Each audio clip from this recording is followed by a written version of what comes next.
PUBG Mobile version 2.7 will be available soon. Let's take a look at all the new content. The long-awaited Dragon Ball Super collaboration is officially here. We'll be bringing you 2 new game modes for this collaboration: Dragon Ball Super themed mode and Battle Royale Dragon Ball Super. Dragon Ball Super themed mode will be available in Erangel, Livic, and Sanhok. In this mode, we've incorporated Dragon Ball elements into the classic Battle Royale gameplay. All players will embark on a journey to find the Dragon Balls to summon Shenron. Collect the Dragon Balls scattered throughout the map. The team that gathers all 7 will be able to summon Shenron at the Shenron altar and make a wish to obtain powerful buffs. Maybe if you're super lucky, you'll get 3 wishes at once. During the journey of collecting the Dragon Balls, players will obtain a type of energy called Ki during the game. Players can use Ki to unleash famous Dragon Ball moves. Players can obtain the Kamehameha by picking it up. It equips to the pistol slot. After charging, it will release a continuous high-damage beam. Bukujutsu is another skill that can be picked up during a match. Players can use this skill to fly freely in the air and make quick tactical maneuvers. The Senzu Bean is a new recovery item that is incredibly effective. The Dragon Radar can display the location of Dragon Balls that haven't already been claimed by other players. It can help you collect the Dragon Balls more quickly. The Air Card can carry up to 3 players. It's easy to put away and has better performance than regular vehicles. Tenkaichi Budokai, Kame House, Korin Tower, Dragon Ball Village. These are some famous landmarks that will appear in the game. Call your friends and explore with them now. The collaboration this time even has a hidden challenge, named Dragon Ball Trial. Win consecutively in the themed mode for a chance to take on the challenge. After accepting the missions, the team has to follow the instructions and gather 7 Dragon Balls. During the process, your team's location will be exposed to other players. All players will be drawn into battle for the Dragon Balls. To win the game, the trial team must successfully secure the Dragon Balls, defend the altar, and then summon Shenron. Are you ready for the challenge? In this standalone mode, named Battle Royale Dragon Ball Super, players can roleplay as iconic Dragon Ball characters, use powerful, unique moves in a brand new anime-style map, and become the ultimate victor. There are 5 Dragon Ball characters in this mode. They are Son Goku, Vegeta, Ultimate Gohan, Piccolo, and Frieza. Select your favorite fighter. Master their skills to suppress your enemies and achieve victory in intense battles. In the new version, the new Ace 32 firearm will be made available on all maps. It uses 7.62mm ammo and has 6 attachment slots. What are you waiting for? Go try it out now. Furthermore, this update also includes a firearm attribute tag display.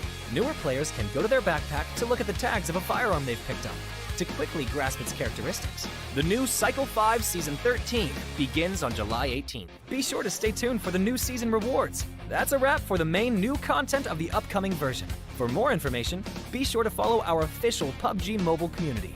Winner, winner, chicken dinner. See you next time.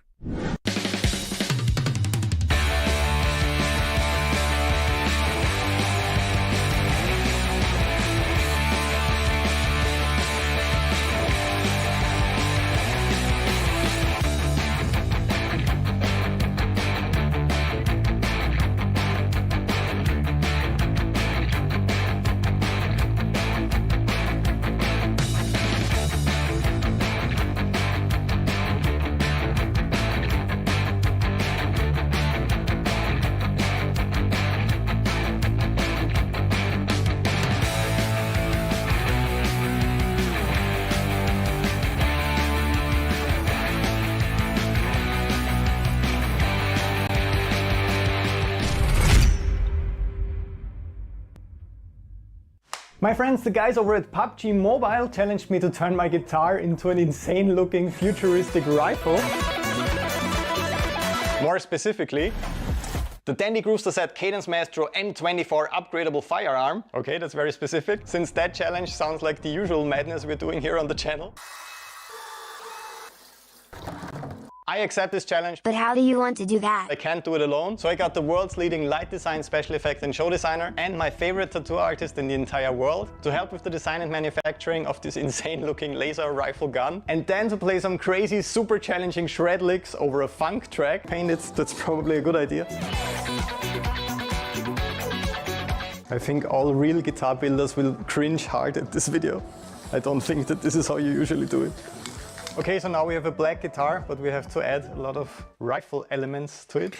How are we going to do that? The back part of the guitar is very detailed. So my idea was project the actual guitar on this piece of wood, draw it, and then we cut it out.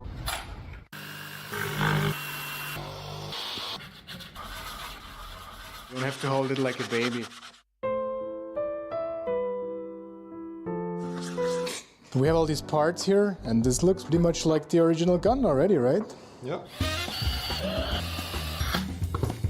We have to closely replicate the color scheme and all the super intricate details of this design. We got some acrylic colors that look quite promising, but what's even more important, she will hopefully help me with not screwing this up now that this is already starting to look promising. So let's do this. We will use the projector above us to trace the lines of all the details. Have fun.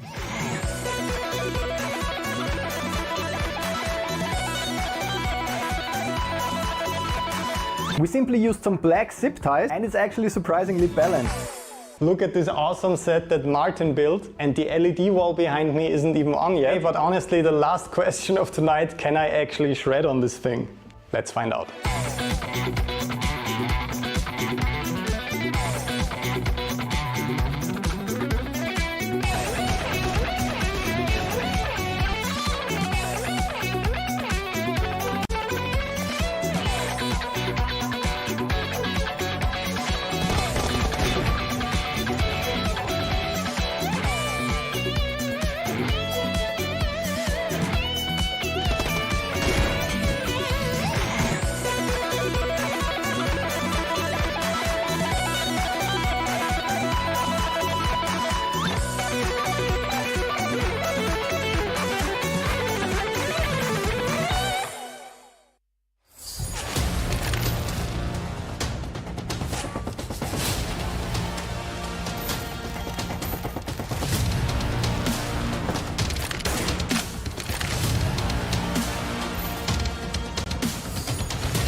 Hello everybody and welcome to PMPL South Asia Championship Fall 2023. We are once again back with some more action for you guys. This is your host Essen. With me it's Shadow this time around. Welcome Shadow to the stream, and how are you feeling today? I'm feeling really good, Essen, and thank you so much for the warm welcome. And PMPL, I always love casting PMPL. I always say it's a festival, a week-long festival, and we get a champion in the spring season, in the fall season. But this time, I'm very shocked to see Stalwarts. What happened to them? They're sitting on the 12th spot. Yeah, there's been some, hiccups going on for some of these teams, and second page has been the real scene of adversities for most of these teams out there. But we'll talk about that later, guys. But right now, thank you so much for tuning in. First of all, Shadow, I would like to welcome you. I'd like to give you some update. Right now, some of these teams like Magnus Esports for the first time from Pakistan region is really doing well. So, the fans back home are really happy. At the same time, Stalwart Esports, as you mentioned, they are struggling with these things. But 4MV, yesterday, they were pretty ballistic. That chicken dinner and Sanhok, 2 versus rest of the lobby, was outstanding in my opinion.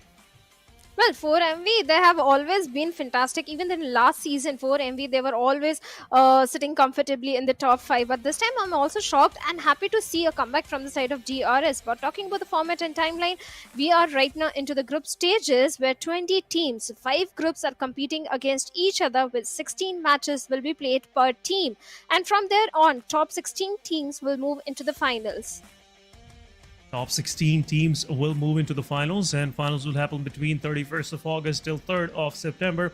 4 days of action, 24 matches and 1 champion, but 4 slots for PUBG Mobile Global Championship of this year 2023. So make sure, guys, you stay tuned, stay updated, and see if your team will be able to make it to the grand stage in Turkey, where this year PMGC will be happening. But let's have a quick look at the total prize pool. $150,000, where the team that will be the champs will get $26,000. That's a big staggering number. Shadow, I believe, is really going to be a life changer for some of these guys out there. I'm just converting $26,000 into my currency. Because that is what we do. But we have individual prize money as well, $1,000 for the MVP. So individual prize money is also there. But how do you get this prize money? By earning those points. And this time, again, we have 10 points for the winner chicken dinner team. That means the first place teams. That means you have to focus on those elimination points, because for every elimination you are going to get 1 point. Gives you more reason to be more aggressive.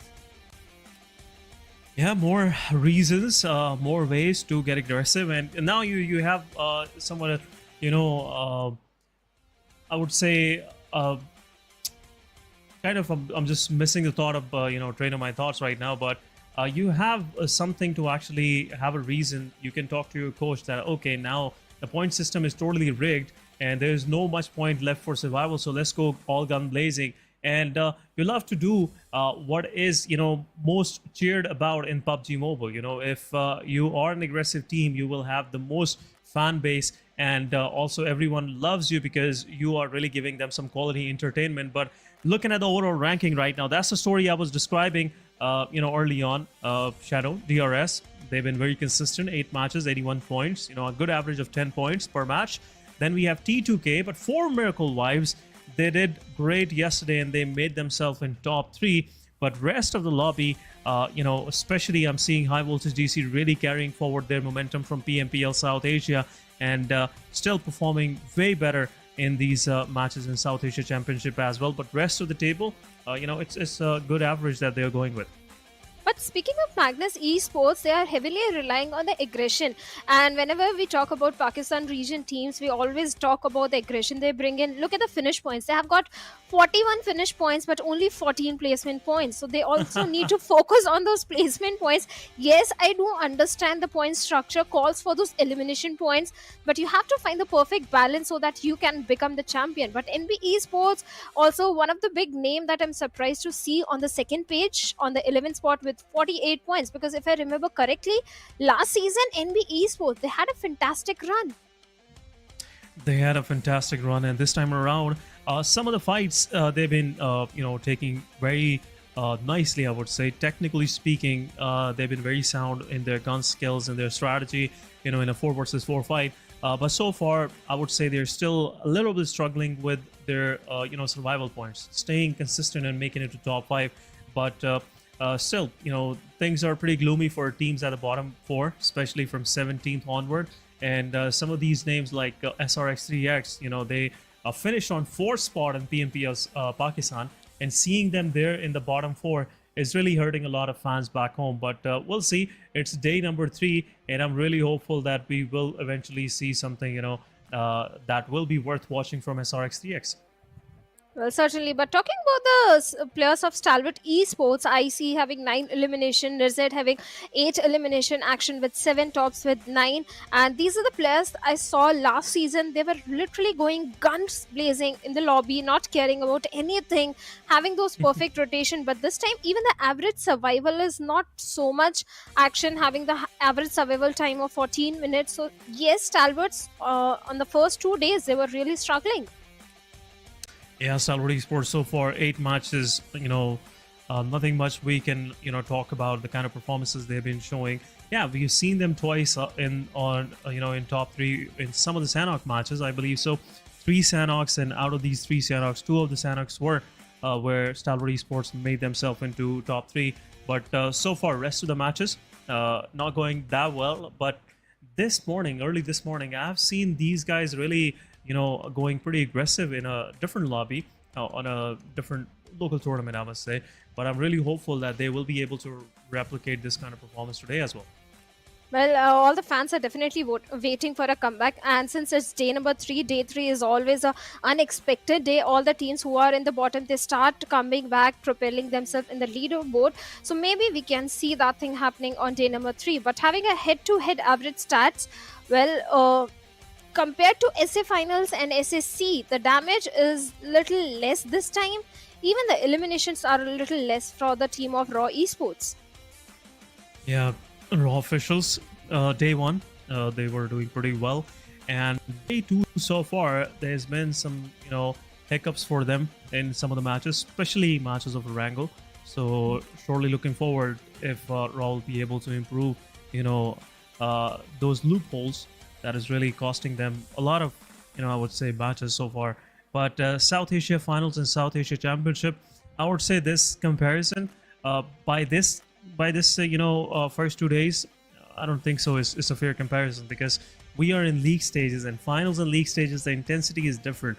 And the kind of effort teams are putting into the games, and also the way they conduct themselves on the battlefield, is entirely different. So still, if we do a quick comparison, they're not that much behind. It's 894 damage dealt, healing of 336, and elimination average is 4.8. So not that bad in my opinion, but overall survival is what is really knocking me right now, because they can improve in survival. The league stages, the stakes are not that much high, so you can actually work on surviving and strive for the chicken dinners rather than playing just for the elimination points.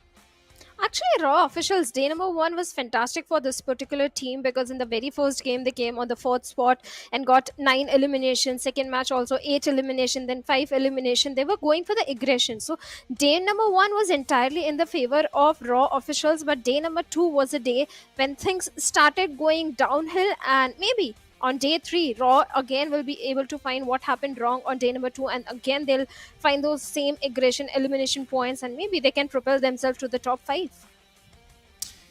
Yeah, let's see. The matches are the match number is pretty low, I must say. 16 matches to actually make it to top 16. Yeah, again, it's not that difficult. All of these teams have qualified from their respective regions in top 12 and top 8. So not a difficult task for them to accomplish, but still, the kind of intensity that we are seeing on first 2 days, I'm pretty sure we're going to see some massive comebacks coming today, because this is your final chance. Tomorrow it will be make it or break it for most of these teams, so they will be playing like YOLO, so you cannot risk your qualification till the last day. So for sure, today is the day where these 5 matches that we are about to witness will be some heck of action that these teams going to unveil for us. But for sure, schedule was on our screen, and I'm really excited for match number 1. Well, even I'm also very excited. All the teams who rely on those aggression, Sanhok is the perfect map for that. You can grab those elimination points. So we are starting things on a very fast note, but later on it's a combination of Erangel, double Erangel and double Miramar coming our way. So teams have to pace a little down when it comes to Miramar and Erangel, because Erangel, the OG map, every team tends to perform really good in the map of Erangel. So it's a fair map. But when it comes to Miramar, teams like Mabetex Esports, I still remember last season Mabetex were having a fantastic run. Even DRS, I remember one of the game, the way this team pulled off a chicken dinner in Miramar. So yes, these 2 teams, I'm watching out for Miramar. Yeah, these 2 teams, and for sure, I'm pretty sure, Robin, if you have some expectations from these guys, for sure they'll try their best, because again, qualification is really on stake right now for some of these teams.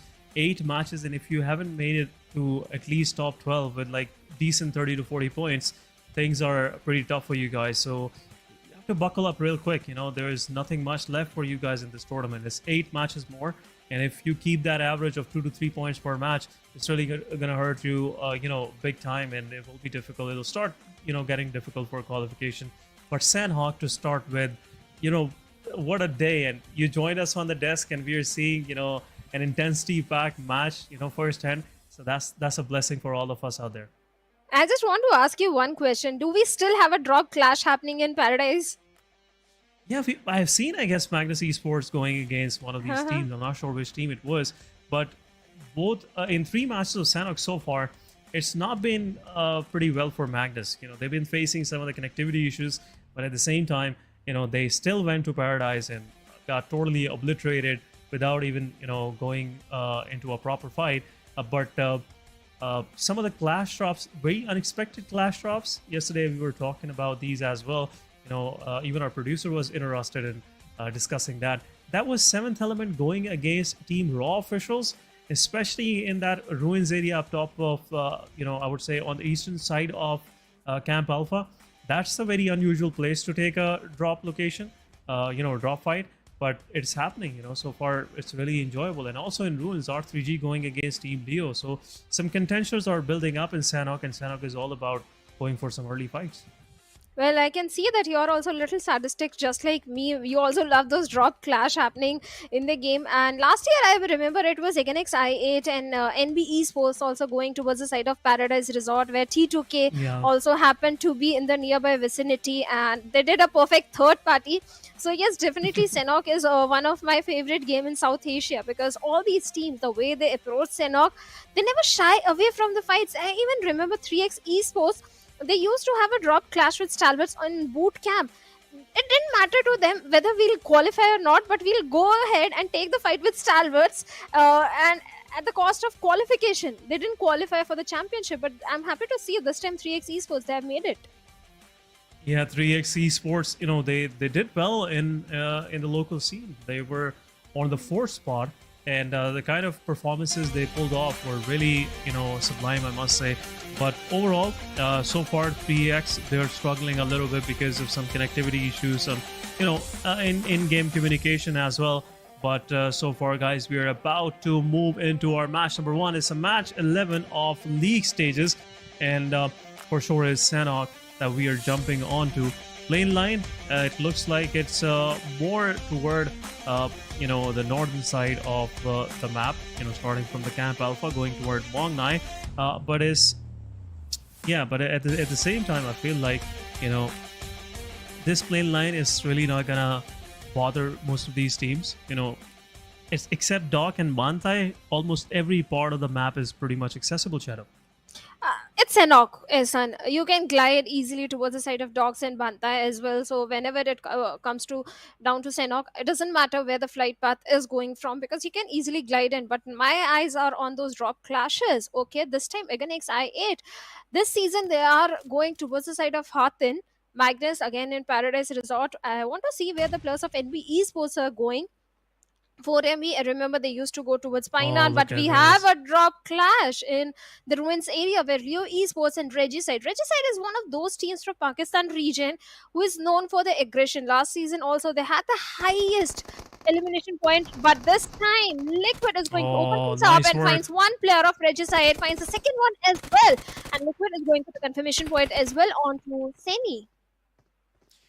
Seni gets confirmed. R3G left with only 2 players, and once again, looks like R3G is not having the good one for themselves. Noki is there.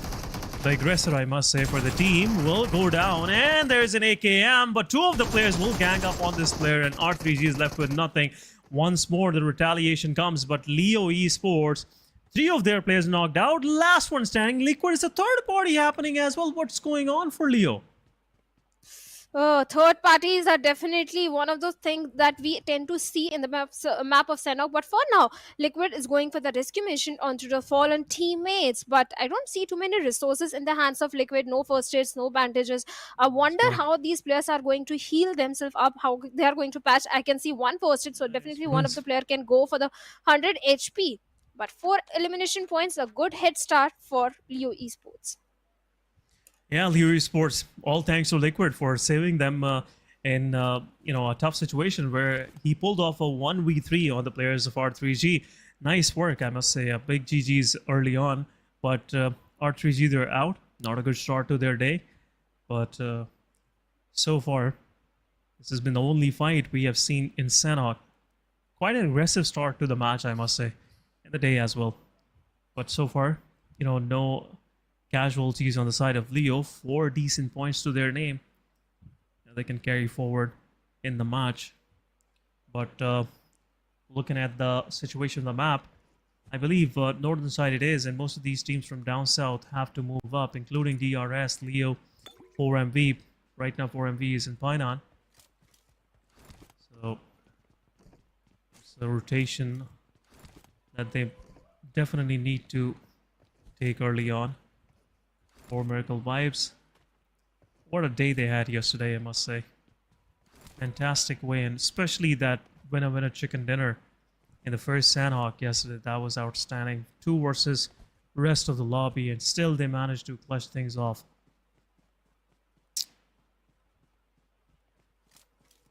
After just one fight, the ritual is done, Shadow, and it's pretty peaceful now throughout this whole Sanhok. Well, Yes, everyone is busy collecting those crucial resources and the weaponries.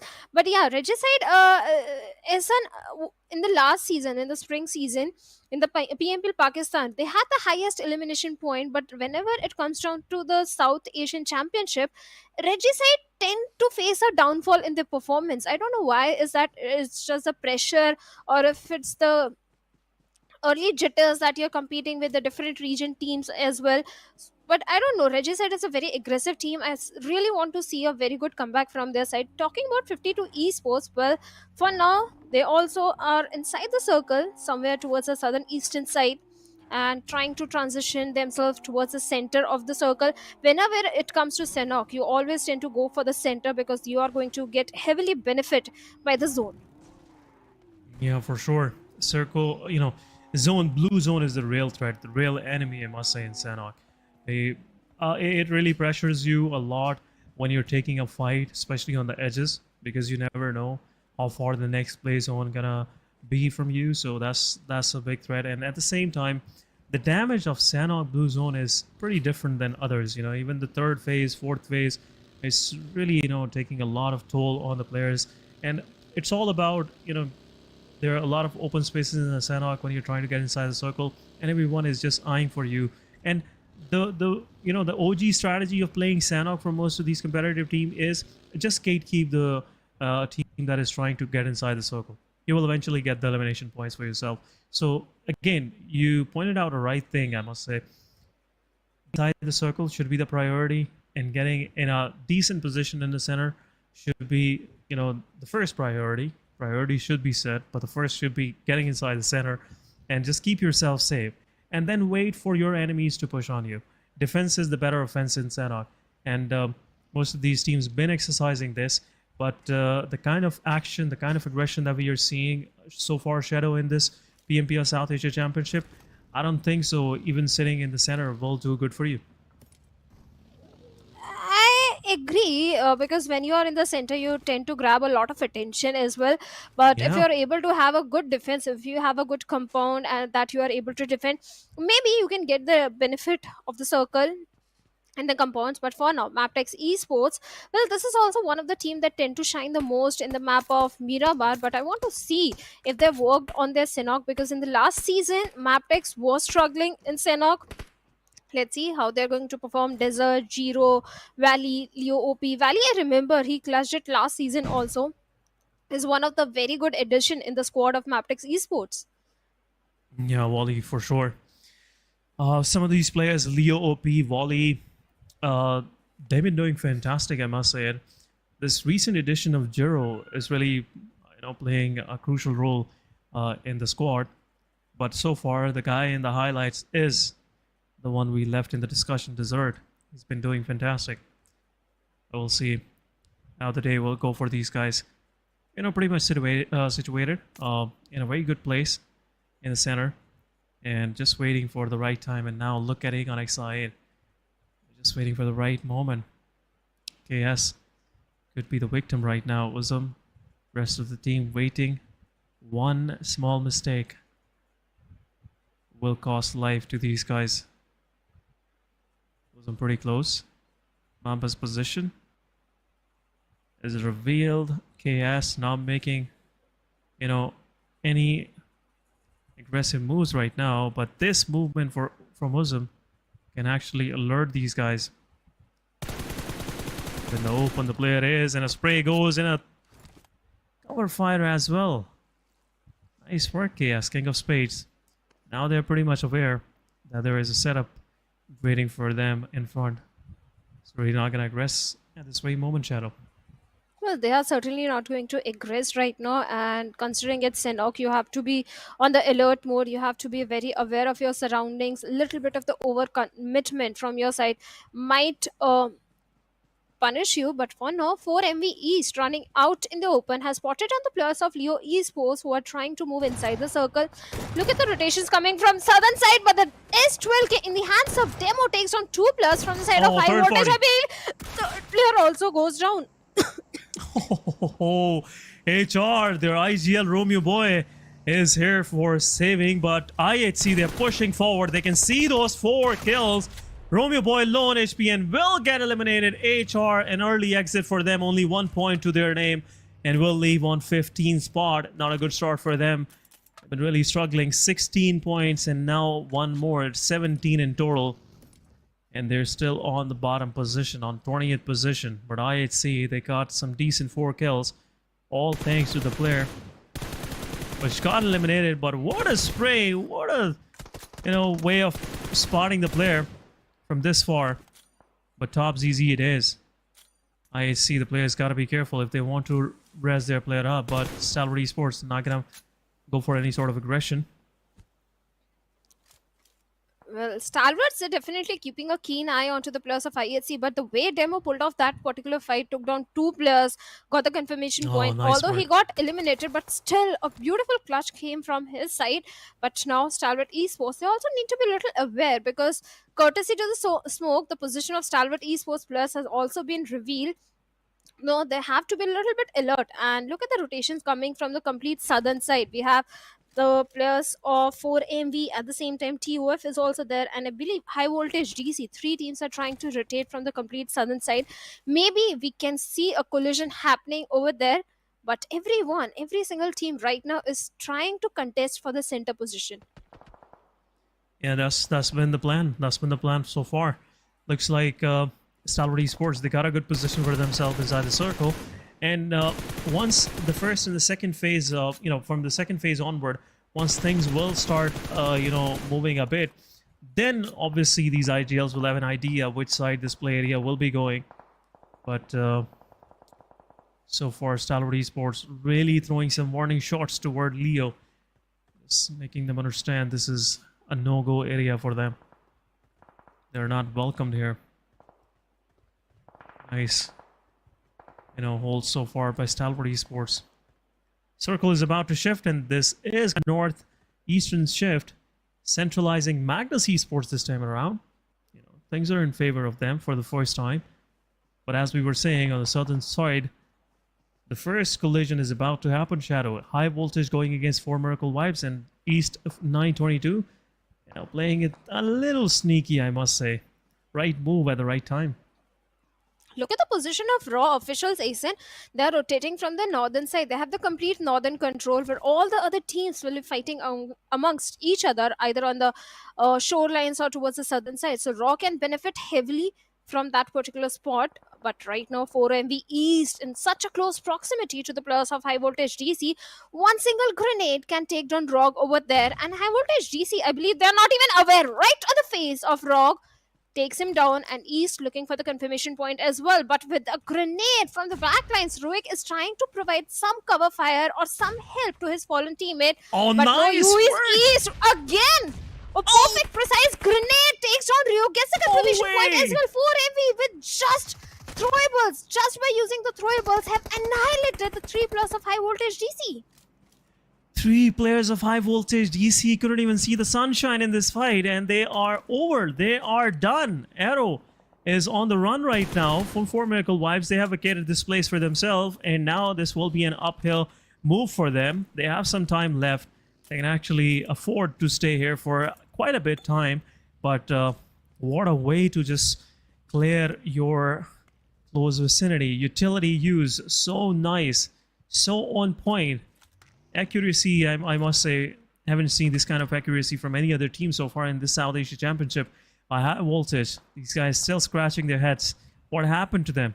3 of these players, it's over. 2 or 3 utilities, and what a calculated move coming from the side of 4 Miracle Wives. Now they will be moving up ahead. Might have to go against IHC on the southern side, or looks like in the map feed they are chasing the players of High Voltage. Just taking the same route which Arrow took. So it means like there's still, nothing to worry about for 4MV to actually move from that way. Nice tactical move from these guys, but right in the dead center. It is 4MV now pushing toward 52 Esports. Magnus Esports was in the dead center. I was about to say at the same time 4MV took down one of the players of 52, and rest of the 52 is pretty close. Comeback is there. He's preparing a nade, but this time around looks like 4 Miracle Vibes. There's again, eyeing for that same thing. But what a nade nade once again. Team 52 Esports gonna see the same situation which High Voltage experienced a moment ago, and now 52 Esports have their second player down, but Arrow from the proximity, he throws a nade as well and takes down 3 players of 4MV. My goodness, what is happening, Shadow? What is this? Well, 4MV, they're having a taste of their own medicine. Arrow, well, For sure. the revenge has been taken. 4MV 2+ already down. Nice They didn't work. anticipate Arrow is coming from the back lines, and now 4MV East is a lone survivor, and Arrow will get the confirmation point. But the confirmation points will go in the hands of 52 Esports. Arrow, no utils in his hands. Yes, the first hits are there, the smokes are there, but the grenades are coming right on the face of Arrow. Somehow, he survived. 52 Esports, well, they do have a good compound to the name, but Oh, Arrow, look at that. It's over. well, East, well, this is new rivalry. This is a new love story brewing between 4MV and 52. Yeah, there's once again, looks like 52 Esports. They got some time for their player comeback to just get back into the match. You know, he was knocked out, but another nade coming the way of East is the last man standing, and it will be over for 4MV. What a run by these guys so far. 5 elimination, but it was total entertainment, I must say.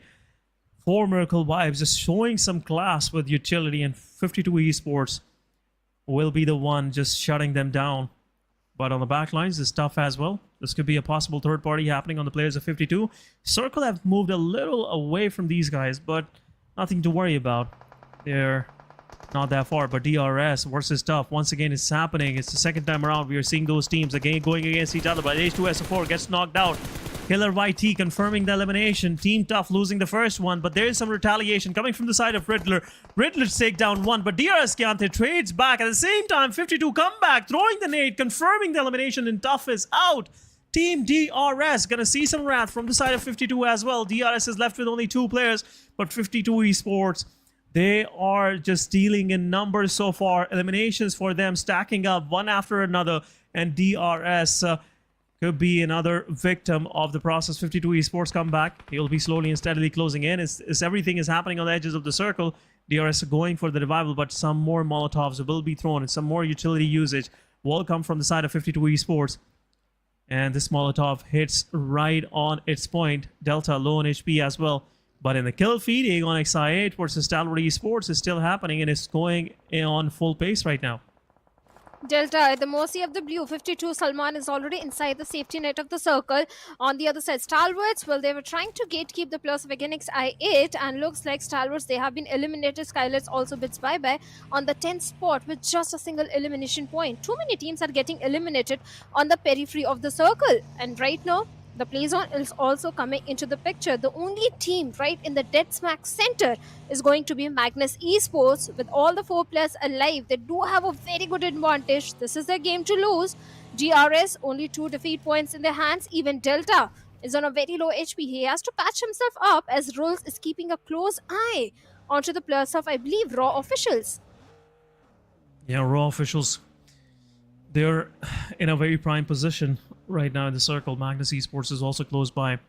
These 2 eliminations could go the way of DRS, but Mabetex is also there. You know, right now it's kind of a tricky situation for the guys of DRS. They are trying to find something they can call home for themselves. But Leo Esports going against Team King of Spades.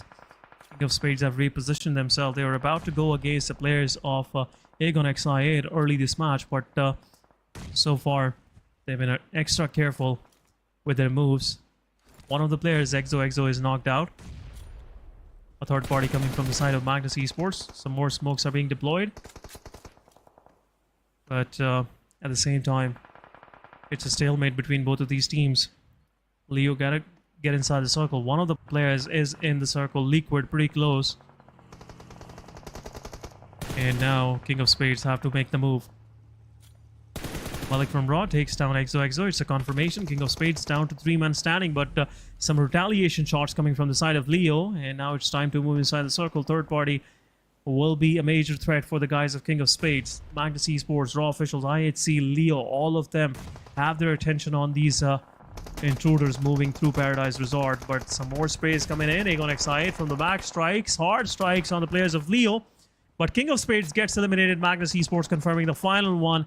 And Magnus gets 2 eliminations for themselves. King of Spades out with 0 eliminations on 9th spot. Possibly, I believe, no placement points as well. So not a good match for them. Aegon Excite also gets eliminated. And it's over for them as well. 4 eliminations to their name. 52 Esports come back, making his move. Right now, I see left with only 1 player standing. It is Zol, but 52 Esports come back. He is oblivion of this fact that this guy is pretty close now. His angle is already made, and it's a knockdown on the players of 52. 52 dealing in some knockouts. Well, certainly the knocks are there, but the confirmation point has not been made. And finally, Ziol from IHC gets the confirmation point on to come back. Still, 2 players are surviving from 52. They do have a good compound as well. But the team trying to breach into the compound of Magnus is going to be raw officials, where Malik has been taken down and the S12 is nice shot. work. Oh, beautiful shots were coming in. The damage has been done. 2 players already down, and this grenade can be so very deadly for the players of raw officials. Oh, it's over. It's almost over. 3 of the players of raw officials are down, and it looks like Team Magnus Esports gonna just finish things off for Team Raw. Raw last man standing. Prabin takes down Malik. Roland Zibian in close area. He'll confirm the elimination points and will revive the player as well. But Zibian pushes forward. Zibian wants these elimination, and it will be over. Nice work by this guy. And Magnus Esports will be saved for one more fight, I must say. But in the same time, kill feed DRS confirming eliminations on Mabetex. Mabetex is out. It was almost a 2 versus 3. Mabetex Esports definitely played their cards very right, those S12K shots. But right now, Magnus, the next victim could be the players on the very edge. That is going to be Leo Esports, where Slipknot is the last man standing. Drolin having that soft cover, smoke wall, and trying to move inside the circle. Even the players of 52 Esports are trying to move inside the circle. DRS, somehow this team always finds themselves in the center of the final circle. And Rules finds 1 player, Drolin, from the side of Magnus Esports, where Zibian might go for the rescue mission, and Rules also takes heavy damage from the side of Malik. Yes, a lot of damage. This will buy some time for Malik to actually move and cross into the circle. Drolin will get revived. Malik moving even further, trying to make his way for his team to actually get at least the corner of this next play area. DRS 5 eliminations, and they are in top 4. What a match for them, even though they lost 2 of their players in the fight against Team Tough early on. But some nades, some utility from the side of Rules OG. It can strike. It will strike right on point. And Magnus Zibian will get knocked out. Malik is on the back line. Zibian's position is pretty much revealed. Drolin is there. He's not going to make that mistake. But at the same time, DRS, they're eyeing for other players as well from Magnus. Delta confirming 52 Esports Salman. Kill confirmation coming in. And 52 gets out of the match on 4th spot with 6 eliminations. So far, a good match for them, I must say. Total of 4 points in placement and 6 in elimination. Leo, solo survivor, makes it to top 3.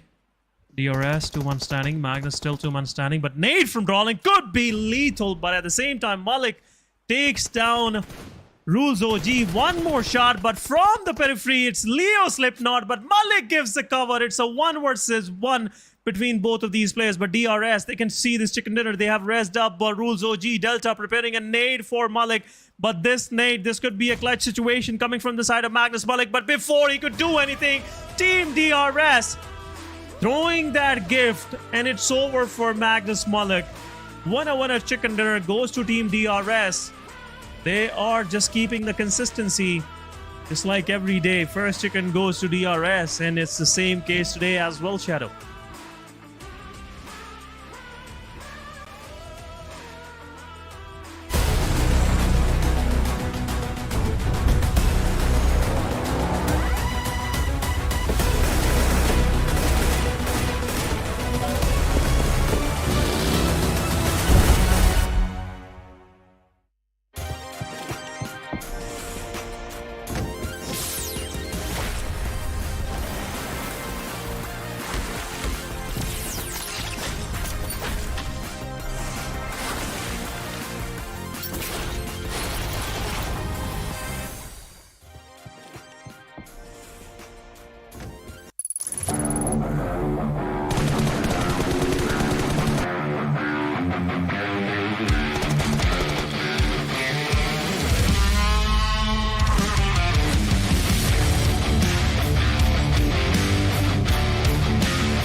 Welcome back, guys, after this short break, and you're watching PMPL South Asia Championship Fall 2023. This is your host, Essen, with me, Shadow, on the desk. Shadow, welcome back. And what an outstanding match coming once again from DRS. They've been consistent with their chicken dinners. Oh, they have been. They have been. 3 already in the pockets and the 4th one coming in right now from Sanhok. And this time also, it was not like DRS were benefiting heavily from the circle. No, they were towards the side of Sami. That is where they dropped in and they went in complete eastern rotation. They entered inside the circle from the side of Mongoi. So the path of rotation was not at all easy for DRS. Still, the patience was there. I've always said this. DRS is a strategic team. They know when to show caution and when to show courage. Yeah, pretty much, you know, so true, I must say. You know, there's nothing much I can disagree with at this moment, but the way DRS conducted themselves, even though in that final fight, and that third party coming from the side of Leo Slipknot, really, you know, slipped that chicken dinner out of the hands of Magnus Esports. They had the clear-cut man advantage, and they took down one of the player of DRS as well. But outstanding match coming from the side of DRS. They took down Mabetex Esports, even though they were the only duo surviving from their team. So still, great work coming from the side of Rules OG and KillerYT. But moving forward, guys, we'll go toward our MVP as well in a moment. But DRS been a force so far in this South Asia Championship to, you know, actually reckon with. And I'm really, you know, liking the way these guys are playing so far. The average is maintained, and now this match will really push them above the 100 points. But MVP for the match is Slipknot. Yeah, in my opinion, he was the MVP. He did a great job, you know, taking that chicken dinner away from Magnus Esports. 5 eliminations, 349 healing, 809 damage, 3 knockouts and 2 assists, and 21 minutes of survival. A very, I would say, well-rounded performance coming from this guy. Well, certainly, 5 elimination, definitely a very good, perfect start. He was one of those star players, and I believe he was the last man survivor, surviving also from Leo Esports when all the players were eliminated. Slipknot survived till the very end, but along with him, it's Zibian from Magnus Esports making it into top 5, and Liquid from Leo Esports. Then we have Delta also from DRS, and then we have IQ from Eganix I8. Eganix I8, they were trying to move inside the circle, and Stalwart did prove to be that ugly thorn, but somehow Eganix, they managed to eliminate the entirety of Stalwart Esports, where IQ did play a very good role. Yeah, he did 3 eliminations to this solo, and couldn't survive much, I must say. But this guy has been you know, on these heroics recently, and been doing wonderful. The confidence is really shown in his performance. 641 damage, and it was a pretty long fight. If you remember, we were, you know, going with DRS stuff, 52 esports and 4 MV, and still it was happening in the backlines, you know.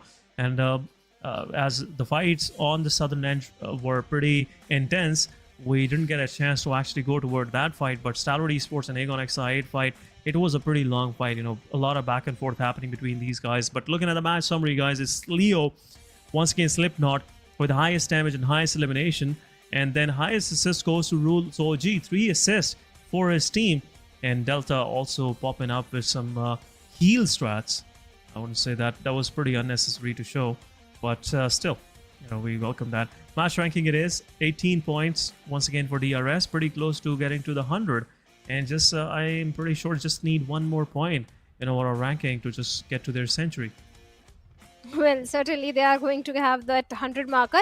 But Leo Esports also did have a very good run. They were going very aggressive. 11 elimination in their favor. Total 16 points. Magnus, they were, I think it's the circle. The circle was entirely in the favor of Magnus Esports. 14 points to their name. 52 also had a very good run. 10 points to their name for 4 MV. They did pull off good grenades, but this time DRS Gaming still in the top. Leo Esports, they have taken a jump of 3 positions, and now sitting on the second spot with 76 points. Yeah, what a match for these guys, and all credit goes to Slipknot. The way he, you know, took the charge in the final moments when he was solo. He kept his composure and showed some trigger discipline as well, while DRS was going against the players of Magnus Esports, and you know, really struck Magnus at the right time and confirmed the elimination as well for himself. But looking at the second page, things are pretty gloomy for SRX. SRX didn't play their previous match, obviously, but for HellRaisers, only 1 point to their name at the start of the day. for sure they will be looking for some good matches and eventually make it to top 16 at least. But Team Tough, it's been no point for them as well. 25 total points. It's been, kind of, I would say, a downhill ride for these guys. So far, everything is going against them. But, talking about second page, King of Spades, it's really, I would say, unusual to see them there. It is their first, time showing up into PMPL South Asia and then qualifying for in the first try South Asia Championship. And now if they're gonna not even qualify for the finals, it will be pretty hurtful for the fans back in Bangladesh. I think they should be proud of what they have achieved. If they qualify for the finals, yes, it's a big victory. It's a big thing that they have achieved. But still, we can give them a benefit of doubt that it's the first time they're playing on such a big stage. So mistakes do tend to happen. The blind rush that came from their side, they got punished. But now it's time for the OG map, Erangel, where Group D will be sitting out. That means no Stalwarts, Leo Esports, Regisite, and Magnus. They will be sitting out in this particular one. And T2K, NBeSports, 7th Element, and 3x Esports, they will be coming in.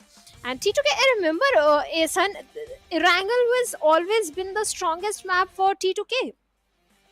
Yeah, so far, just like DRS, T2K is doing one thing as well on the side. Every day they get a chicken dinner. Just like in 4 of these matches, they try to go for like at least second or third match where they get the chicken dinner for themselves.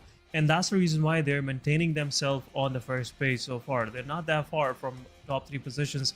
And I'm really liking the way this kind of consistency is coming from T2K. We have seen them over the years. It's been like almost, if I count it out, it's been 4 or 5 years we've been seeing T2K in action, starting from PMPL season South Asia 1, when some good days of PUBG Mobile Esports were in South Asia. And still, T2K have maintained themselves throughout. And even though in this South Asia Championship, it's been quite consistent for them, and I'm really looking forward if they could be able to get the chicken dinner as well today. But we'll be going toward the game, guys, and we will be jumping on to our match number 2, which is, again, Erangel. It will be shortly starting, but right now it's, really ramping up my excitement overall, Shadow. Well, nostalgia is right now kicking in because you reminded me of PMPL Season 2. And actually, I have been following T2K since PMPL Season 2. And all the players have been sticking together. The synergy is point perfect because they have been playing from such a long time. At that time, T2K, they used to drop in towards the side of military base island. And they used to dominate from the southern side. And now they have started dropping in towards the side of Siverny. And still the domination is there from complete southern side to they went toward the northern side, complete northern side. So yes, T2K is definitely one of the strongest team when it comes to Erangel. But NBeSports, last season, this team also impressed me, especially Mondo from the side of NBeSports. One particular lad, he impressed me the most, the way he used to pull off those clutches. So let's see who is going to get the chicken dinner in this first Erangel of day 3. Yeah, as you mentioned about NBeSports, I'd like to add some more to the mix. NBeSports so far in these 2 days, they've been performing pretty well. The only thing that they are lagging right now is staying consistent with their performance. They get a 1 or 2 matches for themselves that where they get average of 10 points, but then from there forward it's getting a little messy for them. They should be thankful they didn't get to play the first Sanhok, so they have some 4 extensive maps so they can actually farm some good numbers for themselves. But right now, guys, we are about to jump into our match number 2, and it's official now. We are starting into our match number 12.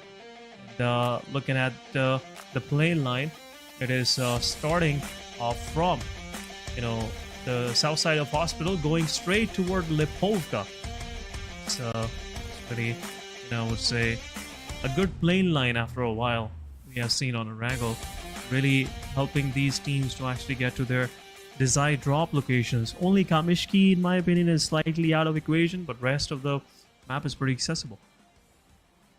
Well, yes, the flight path is pretty much decent. You can glide in towards your favorite drop location. Kameshki is one of those most underrated city from where you can pull off really good rotations in those crazy circles as well. But TUF, they have been going towards the side of Primorsk since a very long time. For MV, they tend to go towards the side of military base. Esan, one question to you. Against I8 and 4MV, do they have a drop clash in military base? Yeah, it's been happening. Some of these teams have made slight adjustments, even though in the military base where C building and the station building, that's where 4MV likes to drop, and the weather station, a little down south from there, that's where Aegon XI8 likes to linger around. So that's been the story so far. But looking at the circle, I'm pretty sure 4MV or Aegon XI, they might not go into a full-fledged fight because circle is more favoring toward the main island. But look at this. These guys have took it to a next level. 4MV going against Aegon XI. Blade is there. He's just going in, but IQ got a gun for himself. Falak also got a gun. This will be a bloodbath happening in the initial of the match. Two players of 4MV are down, and Uzum also drops as well. Falak have something in his hands. Aegon XI8. IQ takes one down, and some machete action coming in.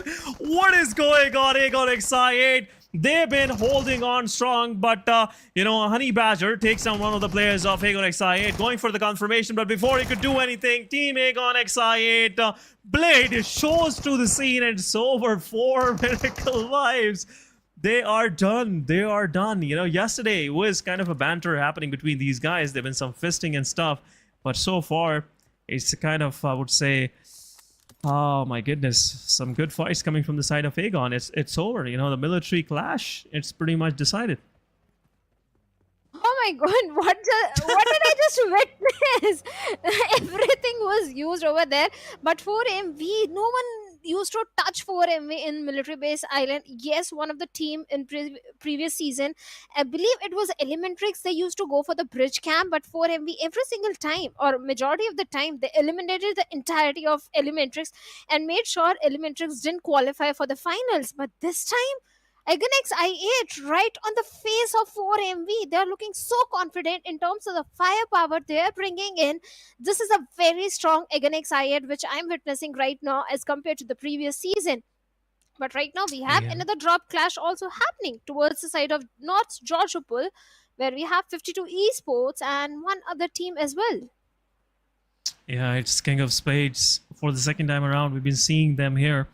But this time around, 52 Esports and King of Spades, they have, just divided this North City, one part for each of these teams. So nothing much happening so far. No exchange of fires we have seen. And 52 Esports, I'm pretty sure once they will realize there's not much to gain in this situation, they might retreat. But look at this. Are they preparing to get into a fight? I'm not sure. The 52 I know of, they will go for a fight for sure. But looks like it's a very, mature call coming from the side of 52's IGL. And they're just stepping back. Just stepping back is a good move from these guys. They have a lot to lose if they don't qualify for the finals. There's no point of coming to South Asia Championship because the whole prize pool, the whole pride, the 4 top slots to Global Championship, everything is in finals. So you gotta make it to finals first, and we'll see how good you are in these drop clashes. But what a start to the match. Things have slowed down, but very, I would say, ballistic start to the match where 4MV were the victim. But Aegon XI8, I'm pretty sure they got the momentum now. This match could be going their way. I still can't believe the fact that 4MV becomes the first team to be eliminated from the lobby. And previous season, against I8, they changed their drop location. They didn't go for a head-on fight with the players of 4MV. But this season, man, oh man, the preparations that are coming from against I8, they did prepare heavily against 4MV. And 4MV getting out on 16 spots, something unheard of. But DRS, okay, let's be very honest. For DRS, Sanhok has always been the strongest map. And that is where they shine the most, and they got a chicken dinner in the very first Sanhok. But this time, it's time for Erangel, and Erangel and Miramar are not the best of the map for DRS. This time, they are in the city of, I believe, Milta. Yes, the circle is in their favor. They can spend some quality time over here, and then when the next circle forms, they can try to go for those rotations. But right in the epicenter, we have the team of NBeSports as well. Yeah, NBeSports right dead center, and nothing to worry about much. Talking about the map situation so far, I'm really liking the fact most of these teams have already made their way in. Even the T2K, they were on the extreme northern side of the map. They're on the move as well. King of Spades, they have chosen the northern route to actually get inside the circle. Will be joining in Defy from Rozhok. But School and Watertown totally in control of Raw officials. No one is there to actually challenge them. King of Spades could possibly join them close by an apartment building or something, but as you mentioned, NBeSports is in a very good position right now in the circle. Even though if circle do some shenanigans toward east, NBeSports will still be somewhere in the midst of the circle. So a good decision coming from these guys. Look at that, some early rotations coming in. 52 Esports, they are pretty close to ruins. A good spot where they like to actually go and hold on to. Right next to them, it's Raw. Once again, a possible fight can happen between them and Raw officials. HIGHVOLTAGE on the backlines could be a possible threat for 52 Esports right now. So far, Shadow, things have slowed down a little bit. Everyone is just trying to find a good real estate for themselves, and in the process, there's not much happening right now. Gives us time to talk about few other things The weather. this time not the weather about the teams. We are going to talk about the teams. But speaking of this season, the Mongolian domination is not there. It's Nepali region that is dominating, because I didn't see much of the performance coming from the side of IHC in the first 2 days. But maybe in this Erangel, IHC can perform really good, because IHC is also one of the team that tend to shine the most in Erangel. So this time it's completely Nepali region that is dominating, but the circle shift. This time again, Raw officials. What a shift. Oh, predict a team, Ehsan. Pick a team who is going to get a chicken dinner. I think right now, in my opinion, if I predict a team, that could be T2K. Oh, you picked my team. They're okay, I picked your team. So let me try once. You can. You've picked first. So let's go with sure, why not? It's just prediction game. Let's go with Raw dead center. Like I would like to go with Raw, and as you mentioned, you picked T2K. So let's see if we'll be able to see them. Reason why I wanted to go with T2K was because right now they're away from every action. They can actually place themselves in a nice vicinity close by to Rozhok, and then can actually get into the fights. But so far it's happening once again. Zeblala takes down IHC Alex as IHC was trying to intrude, play slowly and steadily closing in, but IHC realizing they have knocked one of the players off building, so they are pushing there. But Zeblala gets knocked out. What just happened? Godless from that far took down the player as he was getting a little more greedy. But what a shot coming from the side of Hassan, with some DBS action close by, and IHC losing their first player. But IHC Demo, he's preparing a utility for these guys. But on the other side, 52 Esports, one of their players is also knocked out, where IHC is pushing close. Alex is knocked out, Godless with the utility joining in. Demo's angle is pretty nice. It will open up things for them, but some chip damage going on to the player, 52 Esports Salman. Zeblala still finding some time to actually heal himself. But utility, look at that. The uses from comeback is really on point. Nades are bouncing off. And now 52 Esports comeback knows where actually the player of IHC is. Alex gets revived. It's a 3 versus 4 now. Nice work.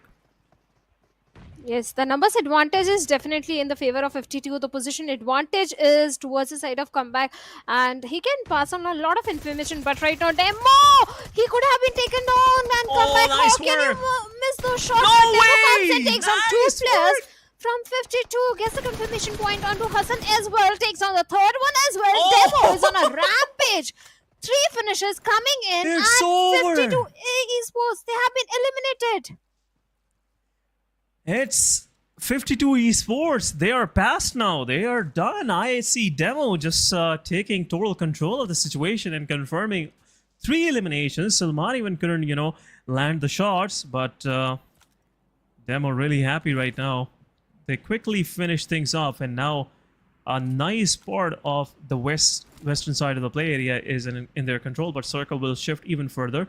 It will go down south, where Potato Hill is still in play. Tough will join the fight from southern side, but so far situation still under control. But what was that fight? IHC really showing some dominance, I must say. 52 esports, they took down the player early on. They confirmed the elimination. It was a 3 versus 4, but one jump and everything went south for 52 esports. Demo was already holding down there, but NBeSports just giving some warning shots to the player of DRS, as they were just trying to find some place for themselves to hold on to. And now DRS is moving uphill toward the Potato Hill, where they might go against Tough, as Tough is also trying to join from the southern side. Airdrop number 2, AWM. Some 20 ammo of .300 Magnum and a 4x. As this circle has shrunk a lot, so 4x will be enough. Military vest level 3, a helmet and a backpack of level 3 is available in the drop as well. It's right outside Rozhok, and we'll see if someone is lingering around that area. They can actually utilize this drop. But it's a risky place, actually. It's pretty open now, Shadow. One is going to try for this drop. I don't think so. For now, anyone is going to go out in the open and try to get those level 3s and airdrop weapon. But speaking of the team right in front of us, 3x Esports are right in the bottom of the leaderboard. They need those points if they want to see themselves in top 16. And I can see there are too many roster changes also happening. Cairo has been sticking together with 3x since a very long time. And this guy impressed me the most, Yeah. I think 2-3 seasons back when I saw him first. But 3x Esports, the aggression is not there. They're not able to grab those position points or those elimination points. So they have to play their cards right.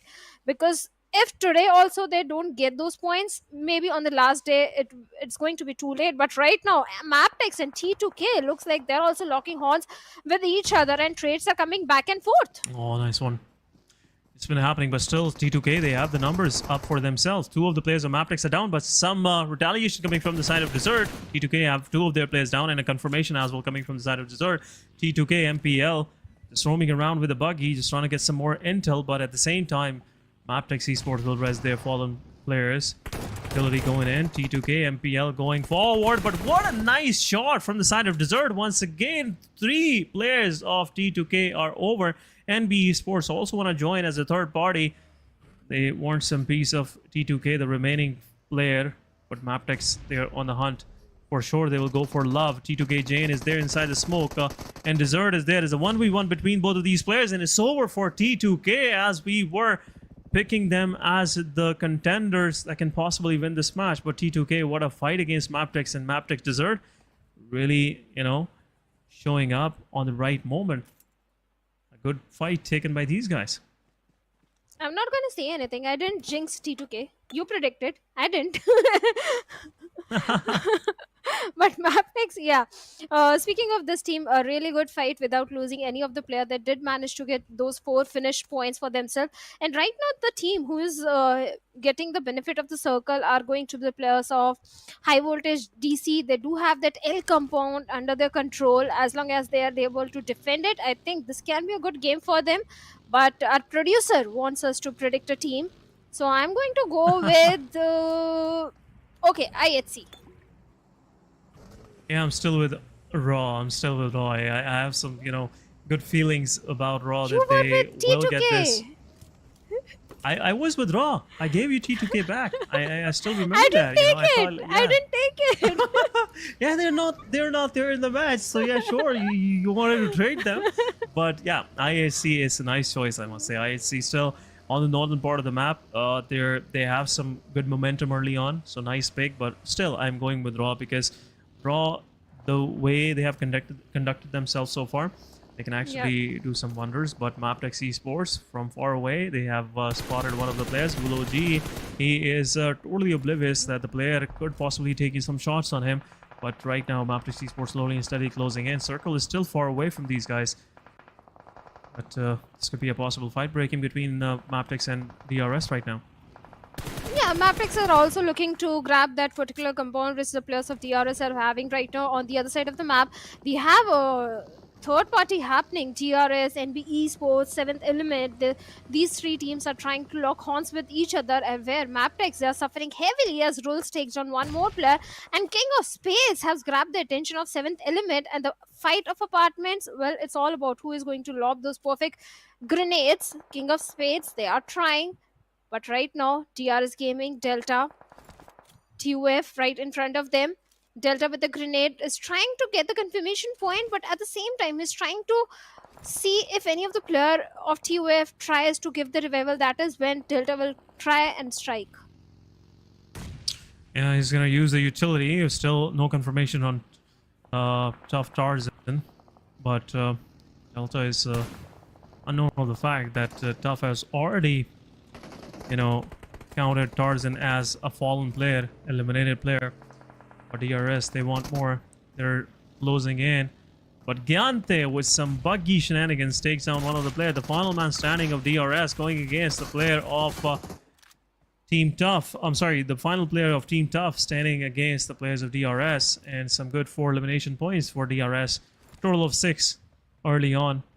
A good start to the match as well. This could be another chicken dinner possibly, but they're pretty much cornered right now. And Circle is about to shift, will decide their fate. But King of Spades going against HR. Next is knocked out. In the kill feed, it's a battle that we just witnessed. But some more nades going in. Jokey Boy was trying to do some more, but King of Spades, they have confirmed 2 of the eliminations, and HR left with only 2 to fight. Only 2 players remaining.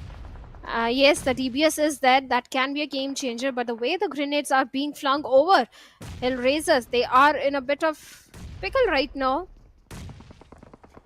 And Tier trying to reposition himself. But on the other side of the map, SG No Fear finally finds the last guy of NBeSports, eliminates him with a vehicle run over, and NBeSports bids bye-bye from the lobby at the 12th spot. And King of Spades still trying to find the remaining players of HR. And SG, they are now locking horns with the players of 7th Element. Look at the way King of Spades Storm is trying to enter inside the building. The utility usage is point perfect. The Molotov is there. And Tier trying to lob those grenades. This exchange of grenades, no value coming in, but the S12K right at the face of Tier doesn't make any difference. Tier is surviving. Yeah, he is still surviving, but alas, there is no point of fighting back. He's already have everything in control, and HR will lose one of their players. The final one standing, I must say. The rest of the team was already done and dusted, and now King of Spades, they're moving uphill. It's an uphill battle for most of these teams, but Sky, they're pushing on to the players of SKYLIGHTZ Gaming. Team 7th Element, they're also in the periphery, and there'll be a confirmation, but SKYLIGHTZ Gaming, as they rezzed up the player, but still some sprays coming in from the side of Sky, and it will be a confirmation. Final man standing, and not final one, it's the 3rd player. I thought it was the final one standing, but at the same time, Raw officials getting some nade from 7th Element as well. A knockout on Probin, where SKYLIGHTZ Gaming left with nothing, just only 1 player surviving. Probin, I believe, will confirm. Jiggle will get confirmed, and Probin is still knocked out. 3rd party happening on these guys. 1 more utility from the side of Mabetex will knock 2 more players, but King of Spades, they're slowly and steadily making their way in, and they are now going against Team Aegon XI8. 7 eliminations to Aegon. Fuller gets knocked out from Deathstorm. But so far, things are in control. 4 versus 4 between both of these teams. Uzm gets taken down by the players of KS, and instant confirmation point has been made. Now again XI8 surviving with only 2 players, where IQ is trying to go for the lower ridge flank angle, but the vehicle run over, which the players of KS trying. Blade still able to hide inside the smoke. Falak still down, no help coming in for him as of now. On the other side, SG and 7th Element still locking horns with each other, and KS, well. They have got the confirmation point on Falak. This grenade can be an opening for the players of Agonix I8 if lobbed to the perfection, but Blade is going to miss a perfect projectile, and KS still having the numbers advantage in their hands. 3x Esports gets a confirmation point onto one player of High Voltage DC. So multiple fights are happening on the periphery of the circle. Raw. Yeah, multiple fights are happening in 7th Element. They couldn't stand against Raw Officials. Raw Officials still survived. 3 of their players are surviving and they are taking those fights heads on. 7th Element is out on 9th position. We are left with 8. But Shamir with the nade takes down his own teammate and also gets knocked out in the process as well. High Voltage confirming those eliminations, and looks like 3x is out. Only 1 elimination to their name, but Agonix I8, they have changed the plan and now they're going for the survival. 7 total points to their name, and now going straight toward, going outside the circle? Was that a good move?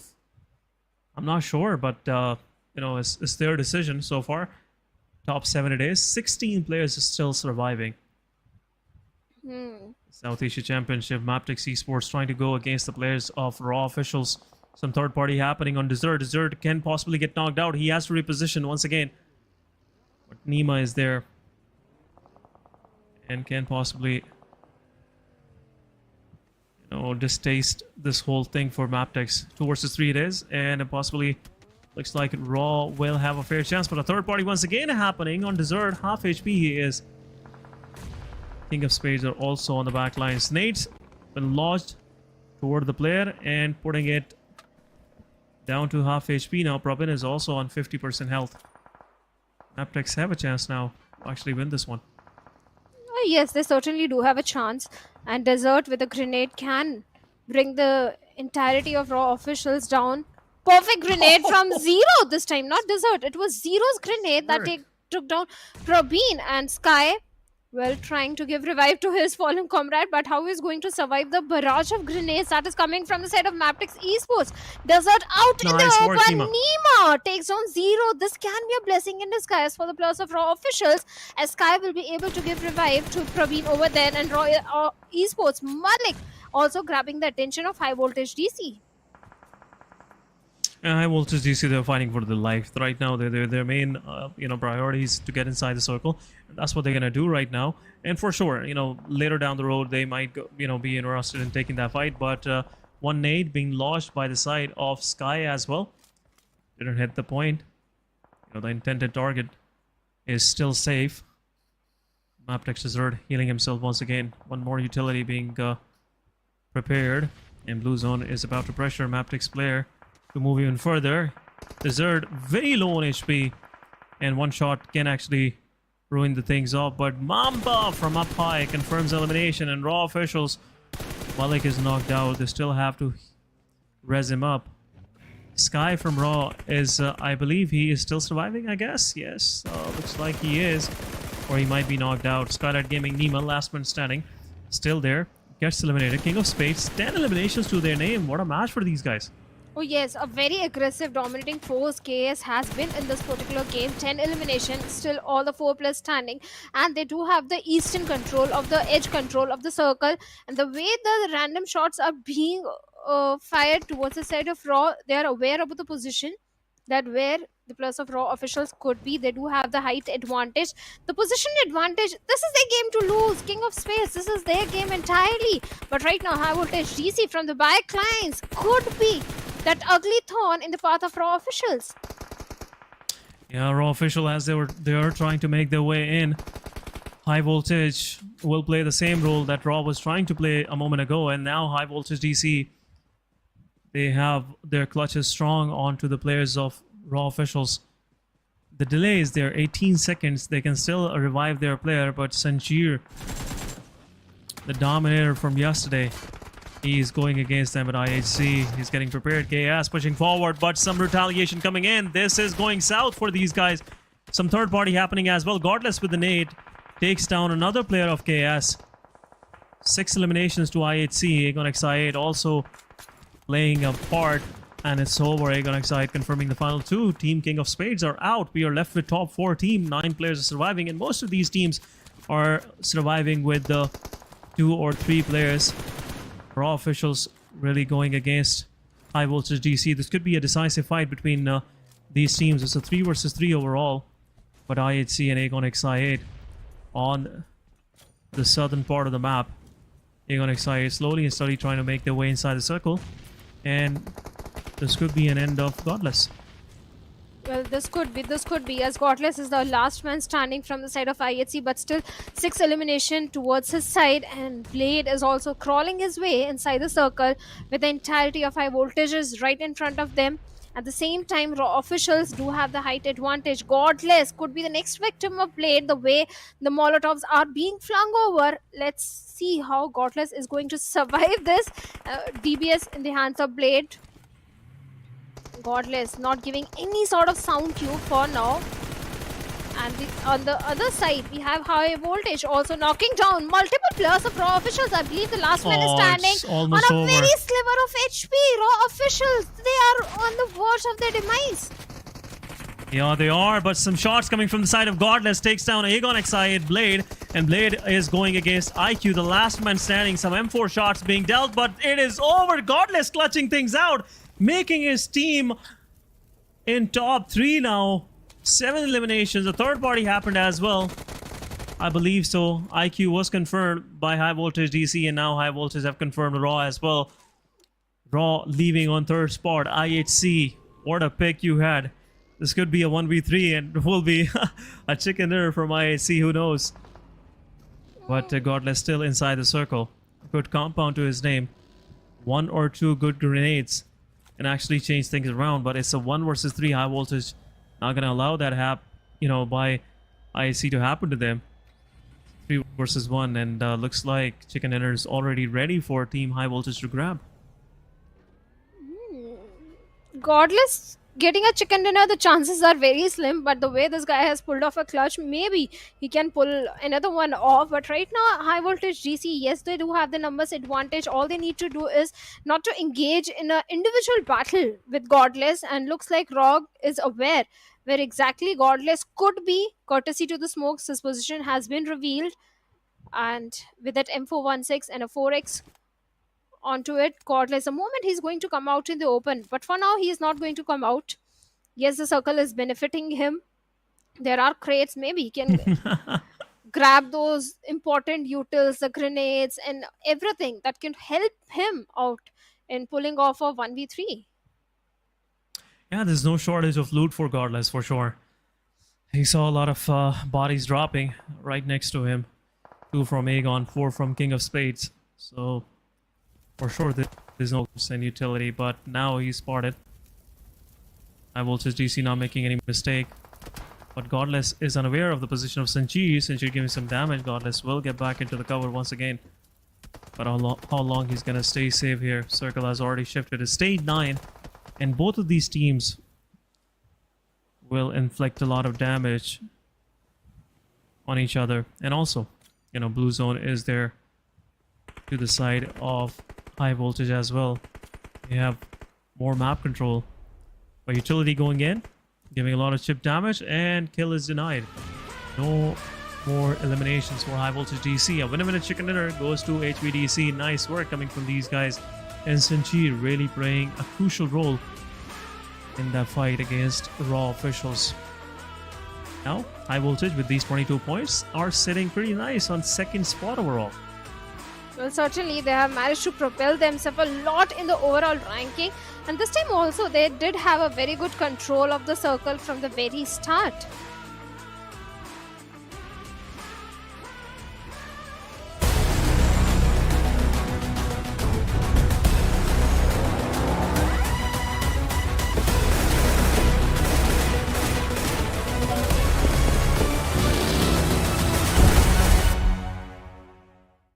In the new version, we've upgraded the security system. There are also some big updates to the real-time review system. Let's check them out. In this update, investigators can use the Eagle system to review suspicious players in real time during matches. Cheaters no longer have anywhere to hide as the investigators' vigilant eyes keep them at bay. If a player is caught violating the rules, investigators can report it in real time via the Eagle system. Once a player violation is confirmed, the PUBG Mobile security team will promptly impose penalties to maintain a fair gaming environment. Concurrently, we've added a new damage distribution chart and icons to the video progress bar to assist investigators in making more precise judgments. In this update, we've also added a bullet trajectory display, grenade trajectory display, and an unobstructed 360-degree view of the target to make it easier for investigators to make judgments when reviewing. If you have any questions about this update, please feel free to leave a comment. See you next time.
Welcome back after a short break, guys, and you're watching PMPL South Asia Championship Fall 2023. This is the host Sept, and once again would like to welcome back Shadow onto the desk. Shadow, what an outstanding and action-packed match we just witnessed. As we were just building up about this match, it really did justice to all of the talk we were doing early on.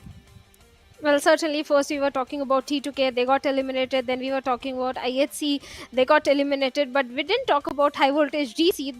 That's why they got the chicken dinner. But no, jokes apart, High Voltage GC from the very start, they had a very good compound to their name. They had a L compound on the outskirts of Pochinki, and the circle was entirely in their favor. The numbers were in their favor, and the way High Voltage GC were pulling off fights, they were not going for individual fights. They had the numbers in their favor, and that is what mattered the most in the final circle, because Godless was all by himself. Yeah, he was the final man standing, and very good decision from him, just denying that extra one elimination point, and really made High Voltage DC just he was just waiting that they should come and earn that point, but no one even showed up to that compound. But MVP goes to Sanchir with some, again, outstanding performance by this guy. 5 eliminations, 181 healing, 881 damage, 4 knockouts, and 2 assists. Still, he confirmed 5 for himself, and he assisted in 2 of them. So a good overall, performance coming from this guy. But player focus for sure. One more player from High Voltage will show up here. Rogue with 4 eliminations, 842 damage. Then IQ, 3 eliminations. It's back to back. So yeah, nice work from this guy as well. Godless with 3 eliminations. Nice work done against Akonix side and King of Spades. And then Desert, for sure, that fight against T2K, really, I would say a sublime display of skill from this guy overall. Mabetex, just slightly unlucky. They chose the wrong place to just camp, I would say, put their camps on. So yeah, that's been the story for them. In the match summary also, we have Sanchir on the top with highest elimination, IQ with the highest damage, and highest assist also goes for IQ over there. The highest healing stun are from the side of Malik, not that it matters too much, but yes, the highest eliminations are coming from Sanchir. So yeah, definitely a very good game coming from the side of High Voltage DC. Even in Sanhok also, they did pull off a very good fight, especially from the side of Arrow. The way he was able to punish and take the revenge towards the side of 4MV, that was fantastic. He did. Sanhok, and after this one, once again, what a match for these guys. It was something loading from these guys, and for sure, High Voltage, the way they performed and made their way, especially on the northern side of the map, while they were dodging the aggression coming from Raw, it was already decided for them to actually get the chicken dinner. They took matters in their own hands, and for sure, they took the total control. But overall match ranking, guys, for this one, we have 22 points. Nice work from High Voltage DC. Then King of Spades with 13. What an aggressive play coming from these guys, for sure. Really rattled the defenses of Aegon as well. On top of the Potato Hill, but at the same time, Aegon with 9 eliminations, 13 points to their name as well. Schedule, will be on our screen, guys, and Group C will be on the benches, and we will move toward our first Miramar of the day. A, B, D, and E will be in play.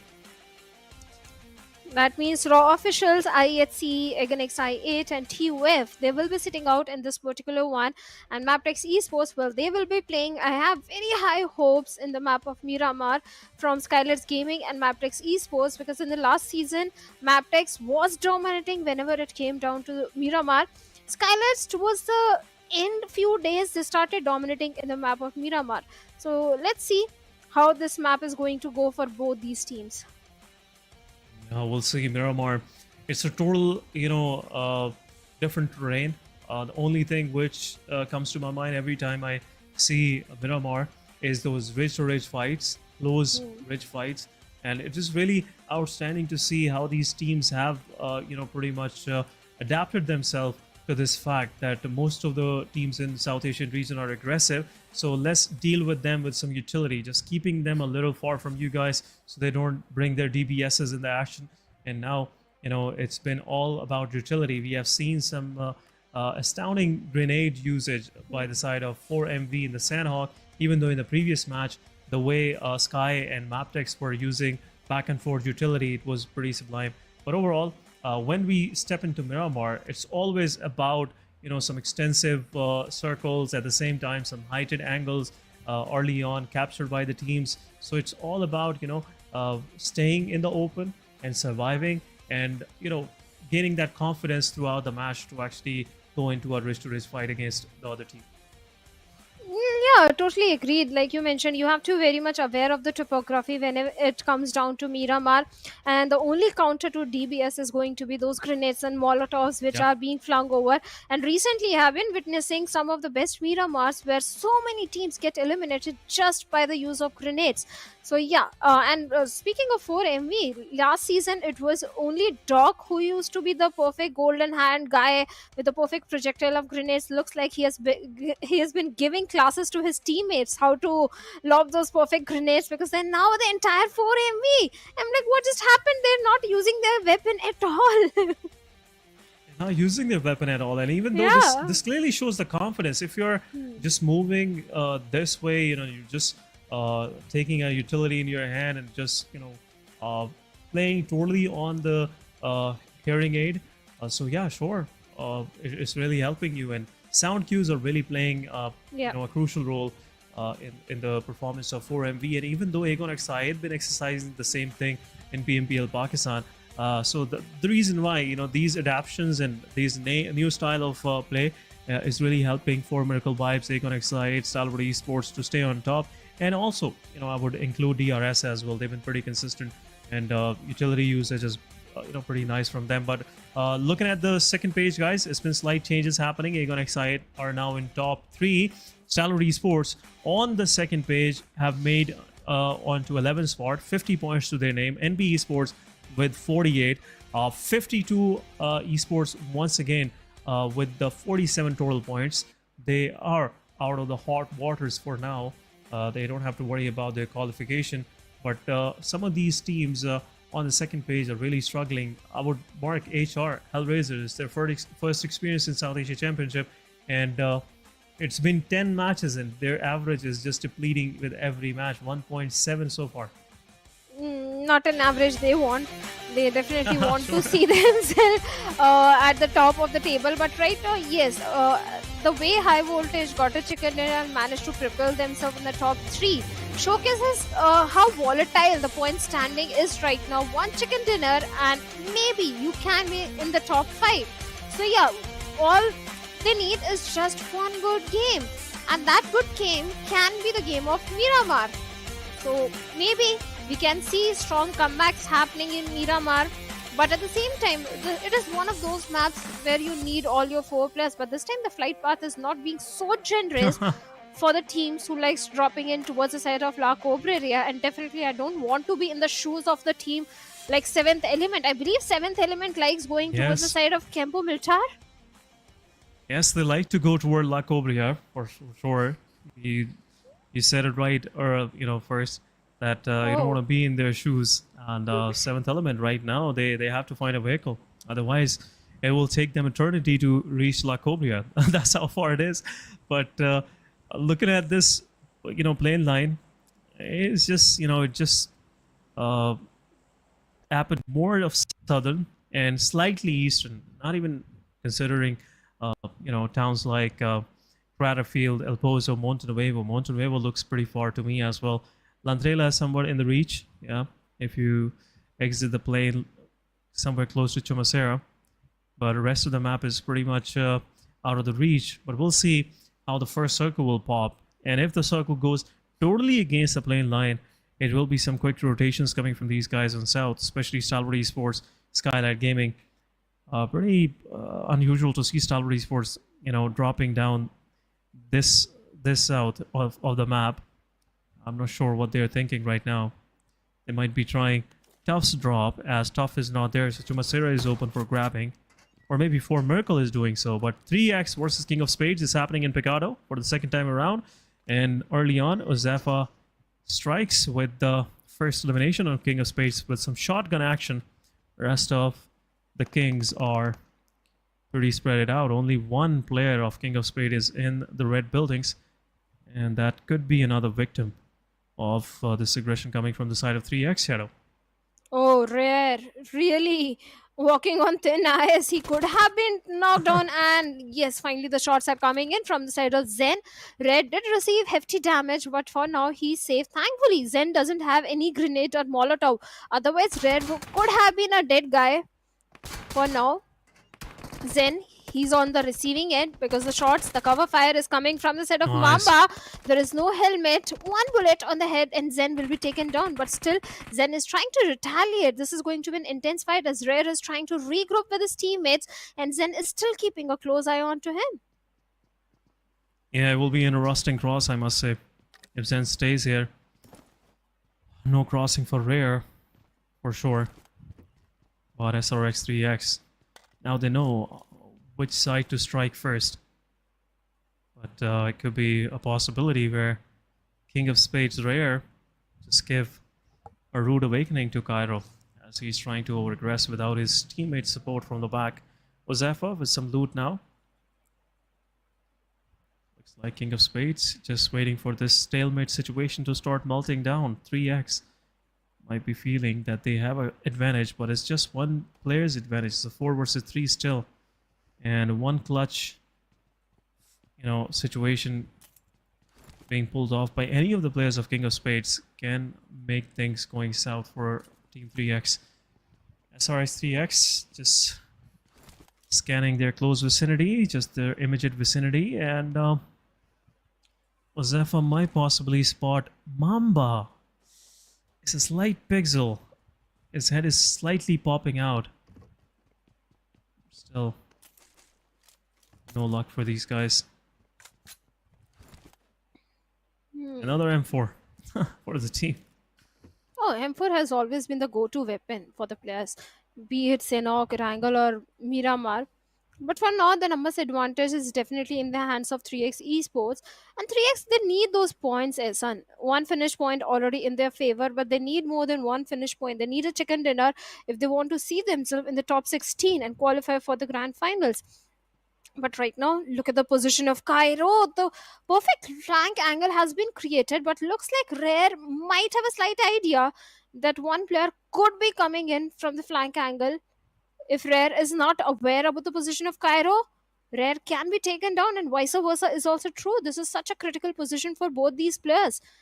And talking about the utility, Rare does have a grenade in his hands, a Molotov as well, but right now the main target, the main goal of Rare is just to regroup with his teammates, because from the back lines I can see 52 Esports also chiming in. Yeah, 52 Esports. Yeah, they want a piece of King of Spades as well, as they've been trying to go against them in North Georgia Bowl, but Ozefa, he is just giving some damage as well. King of Spades there pinched right in between. And this could go against the players of 3x, because these flying bullets, can actually go toward the players of 3x as well. 52 Esports pretty close by, but they have moved out. They don't want do anything with it, for sure. Some nade going to the upper story. 3x. Now just want to conclude this fight. One more nade going in, but no targets. Spades just waiting anxiously for 3x to start making any mistakes. This one utility knock will do it for 3x. They can easily take down 2 players as a 4-man up squad. But so far, utility has not been on point. Audio cue's been a little deceptive for these guys. That's the reason why SRX is not totally committing in. It'll be interesting to see that. King of Spades, that's Storm. Right on the rooftop. This nade. Oh, that was close. That was close. That was on point, but King of Spades just holding on. Look at that. 2 shotgun setup. This marching in squad of 3x right sitting on the staircase on the top story. Looks like SRX. Gotta be careful. They cannot commit it this way. Azefa once again lodging some nades. No success. Oh, nade goes in. Cairo takes down one of the players. King of Spades. Now it's a 2 versus 4. And for sure, SRX 3x will be pushing forward. Shotgun. Mama with the DBS. It was an early shot, but 1 player down. And no retaliation coming. Deathstorm still full HP. Knight also low on HP as well. Cairo is in there. Will get confirmed. It's a 3 versus 3 now, Shadow. A 3v3 scenario, definitely, or 2v3, I'll say, because Storm has already been taken down. Mama tried to push in with the Molotov, DPS, nice and a work. perfect Molotov comes in from the side of Rare, takes down 1 more player of 3x Esports, and now the entire situation is in the control of King of Spades, and Mama gets a confirmation point, having the perfect angle onto the stairs, and 3x Esports in a lot of trouble right now. Storm, who was knocked out, has been revived. On the other side, we have HR and HV, High Voltage, also locking horns with each other, where High Voltage, they are on the receiving end of the shots, where 1 player has already been taken out, and looks like HellRaisers, they are trying to get the confirmation point as well. Yeah, High Voltage DC. It's a fight on the move, but Jokey Boy confirming, going for another knock. Next gets knocked out. Rogue there taking down next. Jokey Boy confirming arrow. It's been a 2-way trading of knocks happening, but at the same time, Stalwart Esports joining in as a third party. What's going on? Tears is there on the back line. Revive is happening on the players of HR, but High Voltage could be the one getting eliminated in this process. It is pretty close. Some more utility going in. Some exchange of fires, but nice work by High Voltage. Romeo Boy taking 1 down, and it's over. Team HR is out. The first team to be eliminated from the lobby becomes HellRaisers and High Voltage. Well, they got 4 elimination points, a very good start for themselves. On the other side, King of Spades also having a good head start, 2 elimination point, but still this kind of a stalemate situation where the players of 3x Esports are not pushing in, and King of Spades made the mistake of their life. Directly pushed in. The perfect crossfire setup was there, and 3x Esports take down 2 players, and last player, Storm, surviving on a sliver of HP. 1 bullet is enough. Knight, this is the moment where you have to push in, and Knight gets the confirmation points done, but Knight was not aware of the last man, or he did eliminate. Yes, he did eliminate him. No, he's the King of Spades. Last man is still standing. He's healing himself as well. It's down to 1 versus 1. Both of these teams and pretty suicidal against each other. Look at this irony. These 4 versus 4 fights. But still, this is what happens. Even though SRX, they had the man advantage, still King of Spades showed some really, I would say, fight back spirit. And now Deathstorm going in. He's a little pumped up, I must say, but shotgun it is, going against AKM, but Knight with AKM Lands the headshot. King of Spades are out with 3 eliminations. And look at this. Look at this. This guy just want to show his anger off. About SRX 3x 4 eliminations, but nothing much left for them in this match. Last man standing. How far can he go? That's the big question. And with no healings, that's the main thing. If he get few first aids, maybe there is a little slight ray of hope that he can make it inside the safety of the circle. But for now, NB Esports is also showcasing good rotation from the complete western side. They can try move in towards the side of OSS and have the northern control. And even Mabetex, like I said, Mabetex, Miramar is always a strong map. Good rotation, northeastern control is under their side, and Regicide looks like they're also in the close proximity of Magnus Esports. But Magnus, they're like, hey, we are not in a mood to pick up any sort of fight right now. But Regicide, Noki, he's such close proximity to Feeney. The minute Feeney comes out in the open, maybe Noki could have been able to take him down. But even Regicide is being the mature one, and they decided not to engage in a close quarter fight directly with Magnus. Yeah, for sure. But at the same time, R3G slowly and steadily encroaching in. They are pretty close to Noki. Gotta be careful. This ridge line is pretty dangerous, I must say. One good utility can turn around things. Rest of the Magnus Esports closing in. They're just ganging up on this solo player. One more player somewhere in the picture close by, but where is he? That's the question.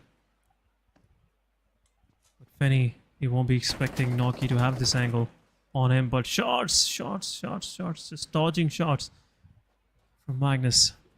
Still, the fight is not happening. Is, you know, the good thing about R3G is there are only 2 players here. The rest of the players just trying to create an angle onto the players of Magnus Esports. Now Magnus slowly and steadily closing in. They want to take this fight. Zibian also closing. Senny is there on the rooftop. Gives some retaliation shots to Zibian. But this will also trigger some more aggression coming from the side of Magnus Esports. Now Senny's position is revealed. Noki's position is revealed. And rest of the R3G also joins the fight. Well, certainly Regicide and Magnus, they're not taking any sort of risk. Both the teams are not having so much intel where exactly the players are, but one of the player of Regicide did receive hefty damage, and he's trying to scuttle back to the safety. Somehow has managed to do so, but Saini is still in a pickle. Magnus Esports, yes, the Ridges are there to help them out. There is a hard compound as well in the favor of Magnus Esports, but Regicide, the players are falling back, but one player, Saini, he needs to patch himself up and then try to fall back. But Magnus looks like they're hunting him. They're trying to find him in the close proximity, somewhere in the distance. I can see the players of T2K as well. They can also do a wonderful third party in this scenario. Yeah, third party can possibly happen, and everything is happening in the dead center, I must say. You know, these teams are not fighting for the edges. These teams are fighting for some good compounds, some good real estate right in the mid. And that's been the strategy so far, as some of these teams are facing some connectivity issues. Now, the only thing that they can resort back to is just, holding into the center. That, OG strategy, I must say. Just getting in the midst of the play area and just hold on and play on defenses. But now Magnus Esports, they have one more team that want to claim this place for themselves, and that is Stalwart Esports, slowly and steadily closing in from south side. A lot of these teams, Shadow, has this compound in their eyes. They want that place for themselves. And it will get hard for Magnus if any of these teams decide to, go all guns blazing, and defense will be pretty hard for them. The defense is going to be a little hard, but T2K, well, looks like they're opening things up towards the side of high voltage, where one player has been taken down. High voltage, they were already surviving with only 2 players, where now It's only one man standing. He has a lot of job to do, give revive to his teammate, and the way single tap shots are coming in from the side of Rig, well, the vehicle has been exploded, I believe. So high voltage GC is going to be pretty difficult for them to fall back from the situation. Sanjay did manage to give a revive to his teammate Rog, but Rig is still keeping a close eye onto them. On the other side, T2K, yes, they do have the complete eastern edge control, and the circle again takes a northern shift. So that means the players of Mabetex Esports are still in a very good prime spot to get that winner chicken dinner for themselves. Yeah. Looks like this could be a possible plan for these guys. But I would like to point out one thing according to the map. Circle has shifted even further north. And the real estate that Magnus Esports, Stalwart Esports, R3G were trying to claim is of no use now. Possibly next few phases will mark that territory off of the play area. So for sure, there was no need to actually go into that dangerous situation against each other, I must say, R3G and Magnus. But Circle has shifted even further north. Centralized position is under the hold of SKYLIGHTZ Gaming now. And I feel like, you know, the time of aggressive shifts is over. Most of the centralized shifts will happen now. Some of these teams have find a good place for themselves, even in the stage number 3. And now going against each other. Mabetex versus T2K once again. T2K Jane, he's knocked out, will get flushed. Chiro confirming the elimination. First one to the name of Mabetex. Wally will have this elimination for themselves, but Mabetex versus T2K, it's going. Both of these teams want to take this fight, but nice nade coming from the side of Leo. Takes down Love. True Love is knocked out. T2K down to 2 men standing. Another player close by could also be a victim of the process. And Mabetex, they're pushing forward. Some third party, some cover fire coming from the side of MPL. But more shots. Shotgun. Wally gets knocked out, but rest of the team is there. MPL, as he was trying to escape. No escape for him, and Mabetex will confirm all 4, sharing 1 kill each. Everyone played their role, and a quick squad finish for Mabetex. T2K, too many mistakes were made in that particular fight, but right now the players of Leo Esports, they are on the lower ground, and Reggie side from the height advantage. One single grenade could be the reason for the demise of both the players of Leo Esports, but Liquid goes down. Perfect grenade comes in from Seni. Follow-up grenade takes down the entirety of Leo Esports from the backlines. 4MV also chimed in and did a third party. Leo Esports, well, when it rains, it pours. That is exactly what happened with them. But 4MV, they are in the close proximity. And Regicide, well, they need to regroup as soon as possible. Yeah, regrouping is much needed as 4MV is busy with Stalwart Esports. This could be a chance for Team R3G to actually move inside the circle from up south, but Stalwart Esports really drawing some more attention. Magnus Esports is also looking their way. This could be a third party happening on them, and some shots being dealt, and Stalwart Esports, Nurzid and Icy getting some damage from that far. Malik has repositioned himself. It's happening on the southern side. Pretty not to the water treatment. And now 4MV going in a full-fledged 3 versus 3 fight, but the threat of a third party is still hanging on top of Stalwart Esports. They have to conduct themselves with some extra caution. Not just over-aggress, but Nurzid strikes hard, takes down East as he was anxiously peeking back and forth. Some utility also following up. Nurzid is there with his Scar L and some utility. But Stalwart Esports will have some time now to actually close in. And this fight will see some results. Revive is happening. East 922 is about to get revived. But Stalwart Esports, they have closed in. One more utility, one more nade can actually knock down East once again. But for Miracle Vibes, they are 4-man up.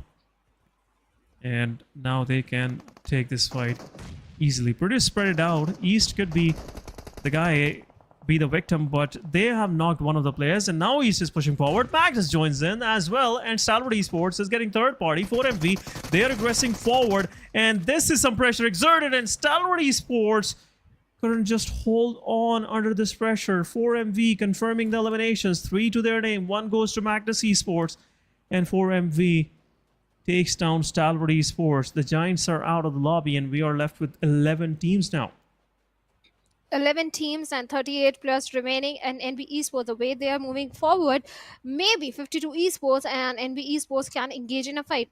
NBeSports, yes, they're in a bit of a split position where Akaza having a little bit of the height advantage and is very well aware, I think, of the position of comeback. If he is not, Mondo is in a very big trouble right now. On the other side of the map, we have Magnus and 4MV also locking horns with each other, where the plus of 4MV are falling down one after other. Fist Boy comes in, takes down comeback. Now 52, they have a job to do. They have to give revive, but one perfect grenade could result in the demise of comeback. But thankfully, NBeSports, they are not closing in, although Fist Boy is trying to do so. From the backlines, I can see the plus of 7th element also coming in. 7th element is on the back lines, and NBeSports, now their attention is divided. But 52 esports, they have picked up the player. But Nade goes in, takes down comeback. Fist Boy with some good utility. But Hassan will also get knocked out by this Molotov. Now 52 esports down to 2 man standing. Some third party happening. Takes down the player, stepping out in the open. Now NBeSports will aggress forward. It's a 2 versus 3 now. One of the player already on the revive, so it's a 1 versus 3 that needs to be dealt. But some shots, come back, jumps down, takes down Fist Boy, and 52 esports still surviving. Now they are 4 men up. Yes, they do have the numbers advantage. Mondo is already down, and now the responsibility is on Akaza as well as his teammate from the backline. 7th element is still not chiming in. 52 esports have already done 50% of job. Akaza, the only advantage he has is of the height. 1 wrong peak, 1 wrong angle, and 52 can be punished, but Mondo still bleeding out. No help coming in for him. Nice On the other side, we have High Voltage and Mabetex also locking horns with each other, and Magnus Esports, well, looks like they have been eliminated on the 10th spot with 2 elimination points. Still, the process for revival. Oh, look at the circle. Yeah, circle is going all the way north, but now I have to ask you, if you have to pick one team, which team you are going to pick? I'm going to pick DRS. You're going to pick DRS. I'll go with 4 Miracle Vibes. It looks like they've been, really gun blazing. But what a nade coming from the side of Team NBeSports. They took down 52's comeback once again. It's the 3rd time around. Comeback is getting knocked out. I'm not sure if that comeback's going to come. But NBeSports getting 3rd party once again. High Voltage, meanwhile, gets eliminated. 3rd party coming from the side of 7th element. But 52 esports got some time for themselves to revive their player. Player is low on HP. 3rd party from 7th element happening. But 52 once again. The fight is prolonged, but is still in the favor of Team NBeSports. The Zablala gets knocked out, and NB's players will go for the confirmation. 52 shouldn't allow that, but will do so. 3 man standing, 52 it is. Blue zone is right on their back, and at the same time, in the kill feed, R3G is going against 4 Miracle Vibes, and 4 Miracle Vibes are out. R3G just putting a halt to their aggression overall. And they just couldn't stand the aggression of R3G. But 52 esports, after losing their players, are now moving toward the circle, and 7E is there gatekeeping them. Both these teams also need to realize, Esan, that they have to prioritize the circle, because like you said, there is a team already trying to gatekeep. DRS gets a confirmation point onto one of the player of Mabetex Esports, and looks like Wally is all by himself. He's also a little far away from the circle, and maybe he's going for the heal battle. No, he's not going for the heal battle, but how he's going to make it inside the circle? That's a big question. Regicide also bids bye-bye. Mabetex also bye-bye. NBeSports also on the 6th spot with 2 elimination points. Only 3 teams remaining by SKYLIGHTZ Gaming. They do have the numbers advantage. DR is also having 3 players over there. In fact, all the 4 players are there, but the circle is not in the favor of either of these teams. Yeah, circle is not favoring at all. It's a very obnoxious circle, I must say. I've never seen this happening before in Miramar.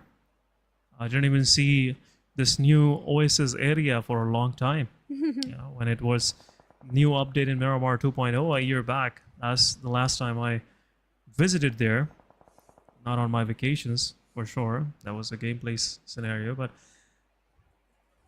never seen this kind of open circle. Now, 7th Element, one of their players is pretty low in HP, but SKYLIGHTZ Gaming, they're trying to make their way in. As DRS is there, could be a possible threat for these guys. DRS, I should say, it could be another chicken dinner loading for them. And I would say a correct prediction from Shadow. SKYLIGHTZ, they have the man advantage. DRS doesn't have that. 7th Element still in the play, but they're on the northern side. We'll go against DRS first. What's coming? We'll deal with the remainings of DRS versus 7th Element. But looks like SKYLIGHTZ Gaming, they are just trying to show their authority in this circle, as they feel like they're the 4-man standing squad. But 7E, they have nothing much to work with. It's only one shack in their way, which could be their next target. But DRS is right next to that shack. Things are getting pretty slowed down. Shadow. Smokes are being deployed. DRS 3 versus 4. Not gonna aggress that much, but rest of the 7E, they have made their way. Now they have spotted one of the players. Gyante is being spotted. The smokes can really go against the players of DRS. Airdrop taken by KillerYT. KillerYT steps out in the open. T24 OP with an AUG will take down one. KillerYT will get confirmed. DRS left with only 2 players. Shadow. Ooh. Oh. Out in the open. What was he Spotted doing? him. Gyante, what were you doing out in the open with no cover at all? And find your vehicle runner coming in, and rules Nice also work. bits by Delta. It's the last man standing, and look at the way teams are surrounding Delta. He's in a very tricky spot. The moment the smoke is going to disappear, he's going to get spotted by either of these teams, and then he's going to be a dead man. This could be a very good comeback for the players of 7th Element or SKYLIGHTZ Gaming, because both these teams are son. They are not in top 16 right now, and they need those points. And Delta trying to be as silent as possible, letting the other 2 teams fight, but you can't nice hide, man. OP. It's Miramar, you can't hide. Yeah, he just forgot this is not Sanhok. You know, in Sanhok, the bushes are on your side, but Miramar is all dead plants there, so they will easily get spotted out. The coloring is not there. You know, most of the dresses that nowadays most of these players wear is not matching with the terrain. So for sure, T24 OP just being the eagle eye, confirming the final player. So 4 versus 4 between both of these teams, back and forth. It's not happening anything yet, but so far Team SKYLIGHTZ Gaming have a vast ridge to work with. It's just, you know, one more phase to go. 33 more seconds. Play zone about to restrict in 27. And one good nade coming from the side of 7E will help them to get close to the chicken dinner. But SKYLIGHTZ Gaming pretty dispersed. 9th phase it is, but Goku Bot strikes with a utility, takes one down, and steps out in the open. No fear, just punishes it right away. Alian pushing forward. Alian gets knocked out. 7 Element, they are retaliating back as well. 2 versus 2 it is between both of these teams. Divine and T24 OP. No fear's angle is very good at this very moment. But T24 OP, they're pushing forward. This could be another knock on the players of SKYLIGHTZ Gaming. 2 versus 2 it is. Revival is underway. But another shot, another player down of SKYLIGHTZ. It's down to last man standing. No fear it is. He needs to clutch the situation. But both of these players, they have a cover of this boulder in the open. But no cover for No fear. But nade goes in. This could be an end. But it's over. 7th Element getting the winner chicken dinner. Much awaited moment of South Asia Championship. A big GG's to these guys. And a winner chicken dinner goes to 7E. Well, a much needed one, and now they can find themselves at the 11th spot in the overall ranking. They have propelled themselves with those 19 points, a very important and much needed chicken dinner coming in.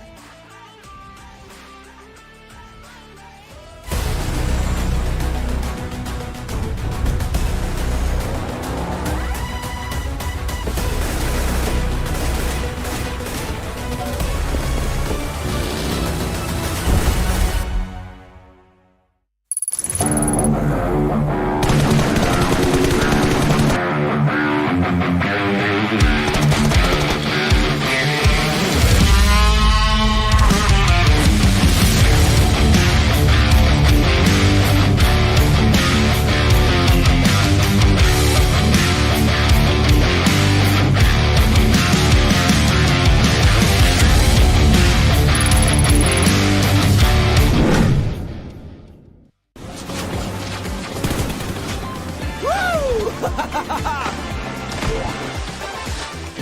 to Airdrop Carnival. Let's have a blast.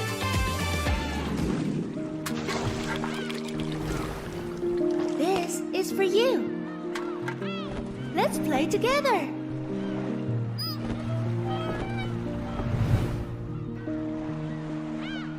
Let's take a break.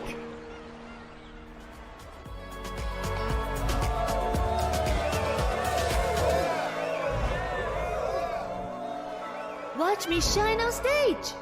I hope you can remember me.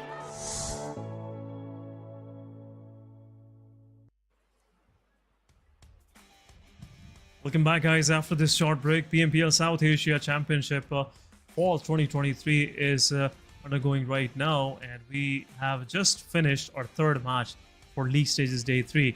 Welcome back, Shadow. What an outstanding final fight. It was a slow one, but overall, 7th Element, they didn't, give much to the SKYLIGHTZ Gamings. SKYLIGHTZ Gaming, they didn't have much of the real estate, and on the other side, 7th Element, they did have a height advantage in their favor. The entire circle was under their control. The moment Delta was eliminated from DRS, it was bound to be a 7th Element chicken dinner, and especially the way they took down 2+ of SKYLIGHTZ Gaming.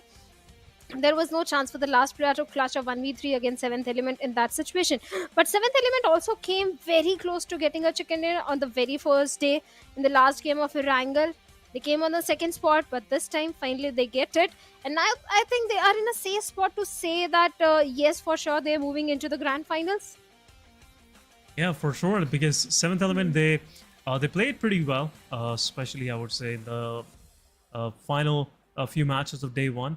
And day 2 has been, they've been, away from the radar. They didn't do that much. We should discuss them. But day 3, it's been going well so far for them. They started out, it was their second match. And in the first match as well, they stacked up some, good points for themselves. But now, a chicken dinner will really, project them toward the top, possibly 12 positions. But we'll see in the overall ranking.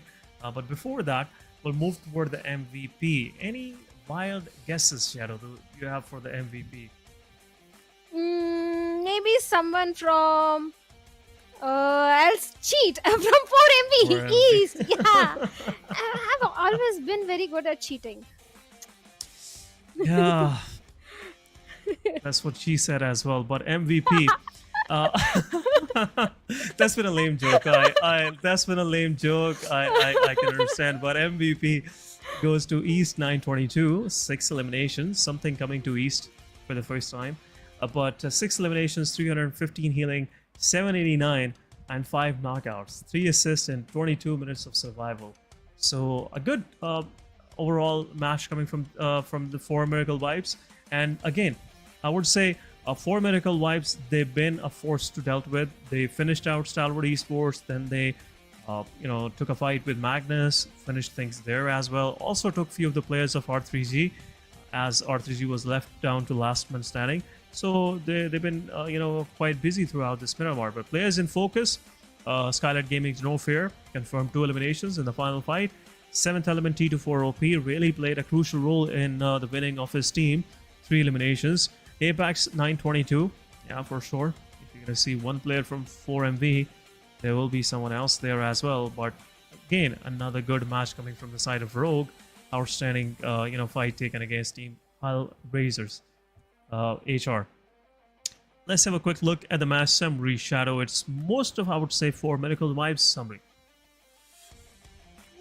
Yeah, it's 4MV written all over, with East having the highest elimination and highest damage, Apex having the highest assist.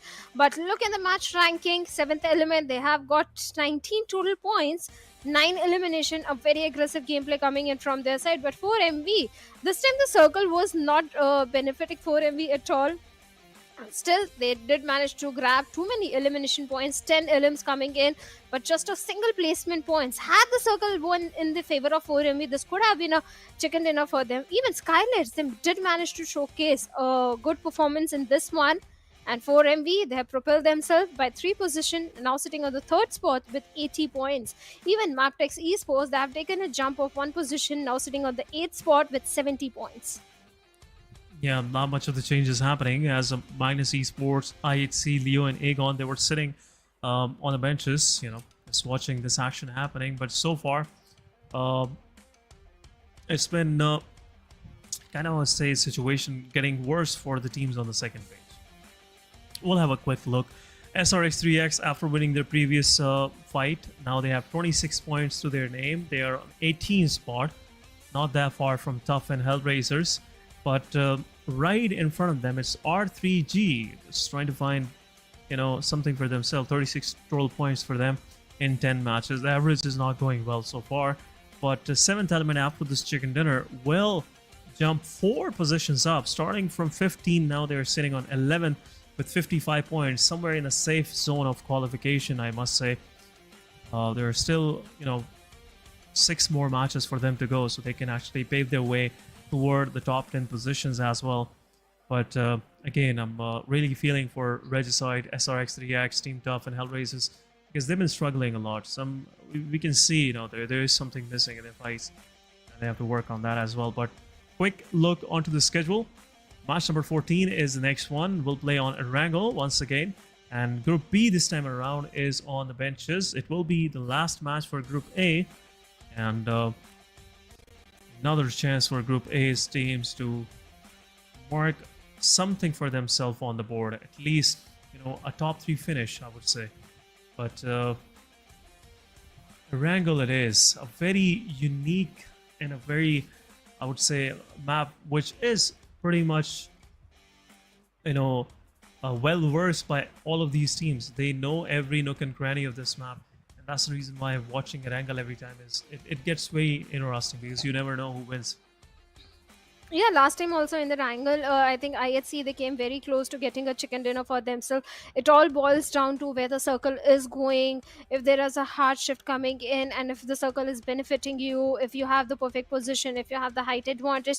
So many factors do come into the play that tends to reward you with a winner-winner chicken dinner. On the other side, there are few things that happened wrong in the previous one, like 4MV getting an early elimination. Even the players of 4MV didn't expect that at all, because they had no time to grab those weapon or resources or anything. They has just landed in, and the players of Ignex I8 were ready with the weapon in their hand to shoot the bullets and take the players of 4MV. So that was very unfortunate. Kind of handicap. 4MV couldn't do anything in that situation, because when you don't have a weapon, what can you do? You can't fist the player who is having a weapon in his hands. So maybe this time 4MV can turn things around. For sure. Let's see what 4MV have decided for the players of Aegon XI8, and we'll be able to see again a back and forth happening between these guys. Surely do, but as we are about to jump into our match, let's have a quick look on the plane line, starting from the far eastern side of the map and going even further south toward the Sosnovka military island. It's an interesting one, I must say, but we'll see how it will get played by these teams. Look at this situation, guys. Plane line totally southern. It looks like the plane line is copy pasted from the previous Miramar. Does that mean we are going to witness the same circle as well? Maybe not the exactly same circle, but similar circle towards the northern side. Maybe, because last time I was not happy with the PUBG gods at all, because I want chaos, I want crazy circles, I don't want decent circles. So maybe towards the side of Stalwart, if we have a circle, we are going to witness a lot of action, and too many early rotations might come in. So yeah. But now 4MV again going towards the side of military base, and this time I don't see the players of Ignex I8, but yeah, Stalwarts, they have always loved to go towards the side of Novo, and that is exactly where they are going. Oh, okay, Ignex I8, yes, the drop clash is still happening. Yeah, it's still happening now. The fight has took a slight turn. This time around, it's not happening on a loot restricted area. It's happening somewhere close to the military base and on C building possibly, and that's what's gonna happen. And these teams are taking fight for sure. They have nothing to lose, I guess. Both of these teams will easily qualify toward the finals, so they just it will be I would say a target practice for these guys. Gonna see if they are they still got that in themselves, like eventually take them to be a champion. But Aegon XI8 IQ with the nade. No connection so far. Players are pretty close. Oh, another nade going in, really displacing the players. But no peek coming from the side of East. This time around, 2 players just holding on to their position pretty close by, Apex and East. It will be a risky trade for IQ to even pop his head out. But Doc takes down Blade out in the open, but there will be some cover fire as well. Kill confirmation right away. It's 3 versus 4 now. Well, certainly it's a 3v4 situation. This time 4MV, they are prepared. They are ready to punish the players of Againix IA. They're no way getting an early elimination or taking any sort of unnecessary risk. This time, if we talk about the players of Againix, IQ doesn't have any sort of armor. Just an M416. Oh, he does have a helmet, but no utility. It's Nothing just at all. helmet. Yeah, just a level 1 helmet. That is enough. He can give a good peek to Apex over there. But from the backlines, I can see Doc also there. IQ is in a very tricky spot right now. Yeah, the problem is he cannot even drop down, but players push in. They will take another one down, and it's almost over for Aegon XI8. Last one standing will be ready. There you go. Some shots coming in. IQ trying his best, but won't be able to do anything, and Uzum also gets confirmed. Last one, it was Aegon XI, this time getting eliminated first. They've been served the same stuff they served in the previous match to 4MV, but this time around, they still had some guns. So, you cannot say that 4MV just, shot the players as they were nowhere in, position to fight back. So, it was a fair fight. Yeah. But East and Doc 922 just taking care of the whole squad. 2 players each. Rest of the players were on some moral support, I must say. They did give some damage. They did give some damage. Don't take the credit away. Yeah. We can see that. But for MV, they're surviving. Stalwart Esports, this time around, they didn't go for a third party. Previously on day 1, they tried something while Aegon and 4MV were just battling their way initially. But Stalwart Esports this time around, they didn't do that. But Regicide, are they gonna gatekeep Stalwart Esports? That's a nice setup. Yesterday, Shadow Fitz was asking, there should be a setup for the teams that are trying to move from the military island. No one was setting up any bridge camps, but this time around, I guess R3G heard that, and they have put a bridge camp for Team Stalwart Esports. Gotta be careful from their back. IHC could possibly pop right next to them, and can be an unpleasant surprise for them. But on the other side, in Ferry Pair, Magnus Esports is also trying something. Their players are pretty close by to the bridge, but no camping situation happening so far. We'll see how these things will turn around to be, but so far it's again same battle royale situation. Things got pretty slow down, and nothing is much happening to talk about. Nothing much really happening. Everyone is busy grabbing those crucial resources. Magnus this time, they do have a big split, 2v2 split, 2 players towards Ferry Pier, 1 players towards the Rich Complex, 7th Element also on the present towards the shorelines, and Regicide, yeah, right now they are present on the bridge camp. Maybe they can go for it, but last season there was a team that tried to do so, and it was Elementrix. Every single time they went for a bridge camp to eliminate the players of 4MV, and everyone saw what happened. Elementrix didn't qualify for the grand finals. So that was a lesson learned, that you have to focus on your own gameplay rather than ruining some other team's gameplay. And Noki this time takes down IC from the moving vehicle. Instant confirmation has been made. Nized also falls down, takes some damage from the staircase. Noki is still trying. DBS not gonna help in such a long range. And now this grenade can be deadly for Nized, as Nized is trying to fall back, but inside the water still can receive a lot of damage. Yeah, for sure he can. And looks like R3G, they have accomplished their mission, what they were on. They have just hurt Stalwart Esports, one of their players down, and now Stalwart Esports, they are pretty much in a handicap situation. 3 versus 4, they have to play rest of their match. It's not always a nice thing to have, you know, just player cut, a man disadvantage. Stalwart Esports, now we'll be pretty cautious, pretty careful with this. But the rest of the STE, they have changed their plan. They are not going to move through this one. But Ferry Pier Bridge is pretty much open now. 4MV can easily move through. Magnus Esports not going for any bridge camps.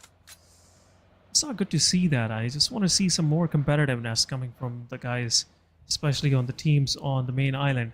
They should give it a hard time. Just make these teams rethink their decisions. Whether if they made a good decision to go to Susnova Community Island. Make them just slightly uncomfortable with their comfort zone, yes. For sure. Right now Magnus is not doing that. But anyhow, circle is about to shift. We will be seeing phase number 2 in a moment. HR on the other side, trying to pave their way inside the circle from northern side, and the circle has shifted, and so far circle has totally favored the northern, the main island, not the northern part, pretty much close to shelter and some those proximities of school and apartment. Also Potato Hill is in play, but nothing much happening right now. Stalwart Esports, are they gonna go for a water rotation, or will they still go through the bridge? That's another question. But so far, looks like Stalwart Esports, they're not afraid of going through the bridge, because now it's pretty much late. R3G won't be, camping them, so it's some extra care coming from the side of STE Shadow. Well, you have to be a little careful, especially if you're going for an airdrop, which is in the close proximity of Magnus. But wait a minute, T2K, they are trying to fire some bullets towards the side of SKYLIGHTZ Gaming. SKYLIGHTZ, they do have a very good compound to their name. On the other side, MPL from T2K quite in open. Realized not a good position to take a fight. Has to reposition and has to regroup with his teammates, because NBeSports is also present in the close proximity. So too many third parties can happen, because hey, not enough real estate to accommodate all the 15 teams and 59 players in such a small circle. So the fights are gonna happen very soon. And now it's time for the prediction, as a producer says it. And this time I'm going to pick NBeSports. What about you? NBeSports, good choice, but I'll go with High Voltage DC. Let's see. Now, because they're on the Potato Hill, my favorite spot in Erangel. But High Voltage DC, they've been pretty good with their gunfights, pretty good with their strategies, so let's see if they will be able to get this chicken dinner as well. This could be a second chicken dinner. It mostly doesn't happen like that, but we'll see. If DRS can do this, anyone can do this. But as I said, High Voltage DC, they got one of their players knocked out by Tough Tarzan, and right away gets confirmed. The problem with Potato Hill is everyone wants to have a piece of it, because you get a lot of information. So you become the center of attraction. But right now, Leo Esports and NBeSports are also engaging in a fight where the players of Leo Esports are on the receiving end of the shots. But still, Slipknot finds one and takes the confirmation point as well. Leo Esports still not in the best of the position. Liquid trying to patch himself up. Yeto Uta trying to go for the rescue mission as well onto the fallen comrade. The smokes are there, the soft cover is there, but not enough to help the players, because see, Raw officials, they're also in the close proximity. So there is a very high chance that Raw can do a third party in this scenario. Yeah, Raw will try their best, but Circle Shifts is really favoring teams on the northeastern of the second phase. And most of these southern teams, still they have to make their way in. But seeing the situation, these gun sounds, for sure, Leo would have heard that as well and could possibly, change things around. But at the same time, Raw officials pretty close by. Leo, they are just scanning their surroundings, just being extra cautious. Don't want to give anything out. Circle shift, still they're inside the circle. Raw have to make their way in. They're on the edges, just exiting the apartment building. So this northern part of Potato Hill could be the next camping site for them. But from down south, 4MV is also joining in. So high voltage team, Raw officials 4MV can actually get into a fight on the western edge of this phase 2. Even IHC and Stalwarts, they are having a eastern control. So yeah, they can also possibly land a chicken dinner for themselves. It's not a chicken dinner, a good game for themselves. But the teams who are present in the center, for them, I'm a little worried because too many third parties can happen. Everyone will try and contest their compounds. But 4MV looks like Raw officials are engaging in a fight, and 4MV, they lost one of their critical player. That is going to be Doc. HellRaisers next. The minute he realized there is a team present out in the open, he was like, I'm not going to pick this fight. I'm just going to regroup within my teammates. I'm done scouting. I'm not going to scout this area. I'm going to go elsewhere, somewhere different. Even the players of 7th Element, after having a very good run in the previous game, they're not going to take any sort of risk. They did realize there is a team, there are players present. So instead of engaging in unnecessary fight, they're just trying to reposition themselves. Yeah, just trying to reposition themselves. And now, the only good move, I must say, they can do is just not peek their heads out from their safe spaces. HR, they really need a good match. And now they've been favored by the circle. They shouldn't just throw it away for themselves. But 4MV, close pass by. Will take one down. Fenny taking down Apex. 4MV, not gonna like that. It's a 3 versus 3 between both of these teams. It's been a trade. 4MV took one of the players of Magnus down, and now Magnus just traded things off. And now both of these teams are trying to make their way up toward the Potato Hill. What looks like Magnus Esports will have a hard time. One of the players of Magnus has already made their way in. They're trying to make some angles, but look at 4MV, how far they are. Can you see those small yellow, dots in the map, in the observer view? They have went even further extreme toward the eastern side of the map, but now it will open some space for the players of Magnus Esports. Magnus Esports have to be careful. They have attracted some more attention from the side of R3G as well, but Leo, they're going against NBeSports. They're just trying their best, and last man standing of NB is out on 15 spot. No points for NB. Another match goes down to the reins of NBeSports. It's 4th match of the day, and if you are unable to find a good match for yourself, unfortunately it's your loss. Leo, 4 eliminations confirmed, all 4 on NBeSports now. Pretty set for the match. At the same time, Stalwart Esports taking down the players of High Voltage DC as they were trying to encroach inside the circle. Not much left for them. It's pretty much covered by these big names out there. And now, High Voltage DC have to leave. 13 teams surviving. HR got one of the players knocked out by T2K. At the same time, Jiggle Ross goes straight into that dip where 7th Element was holding on, and it's pretty much done and dusted. It's a 1 versus 1 and it's over. 1 versus 2 it was, as rest of the players of Raw joined in and 7th Element is out. Let's be honest, it's very hard to defend such pits where there is not enough space to move around. But I really need to stop picking up teams. NBeSports, I'm sorry guys. I really need to stop doing that. But right now, Magnus Esports, they are coming under heavy fire from the side of Bear, and the vehicle explodes. And Magnus, they can't back off from this fight. They have to pick this fight for MB. They don't have the numbers advantage. It's a 2v2 scenario. The problem is a third party can happen because in the backlines, I can see the players of 3x Esports also having a good compound. Oh, but a no perfect way. grenade from Slipknot takes down Thor. 2 players down from the side of TUF. Confirmations are being made. DBS, double DBS coming in on the face of TUF. Tarzan also goes down, but Liquid has been taken down by Nice work, Yetauta H2SO4. still fighting, No but way, finally, nice work. H2SO4. Oh, he couldn't do much, and Leo Esports, well, they have eliminated the entirety of TUF. TUF, as they were just trying to find something for themselves, they just cover them from the aggression of the lobby, but TUF, they just went straight into a team who just finished another squad at the same location.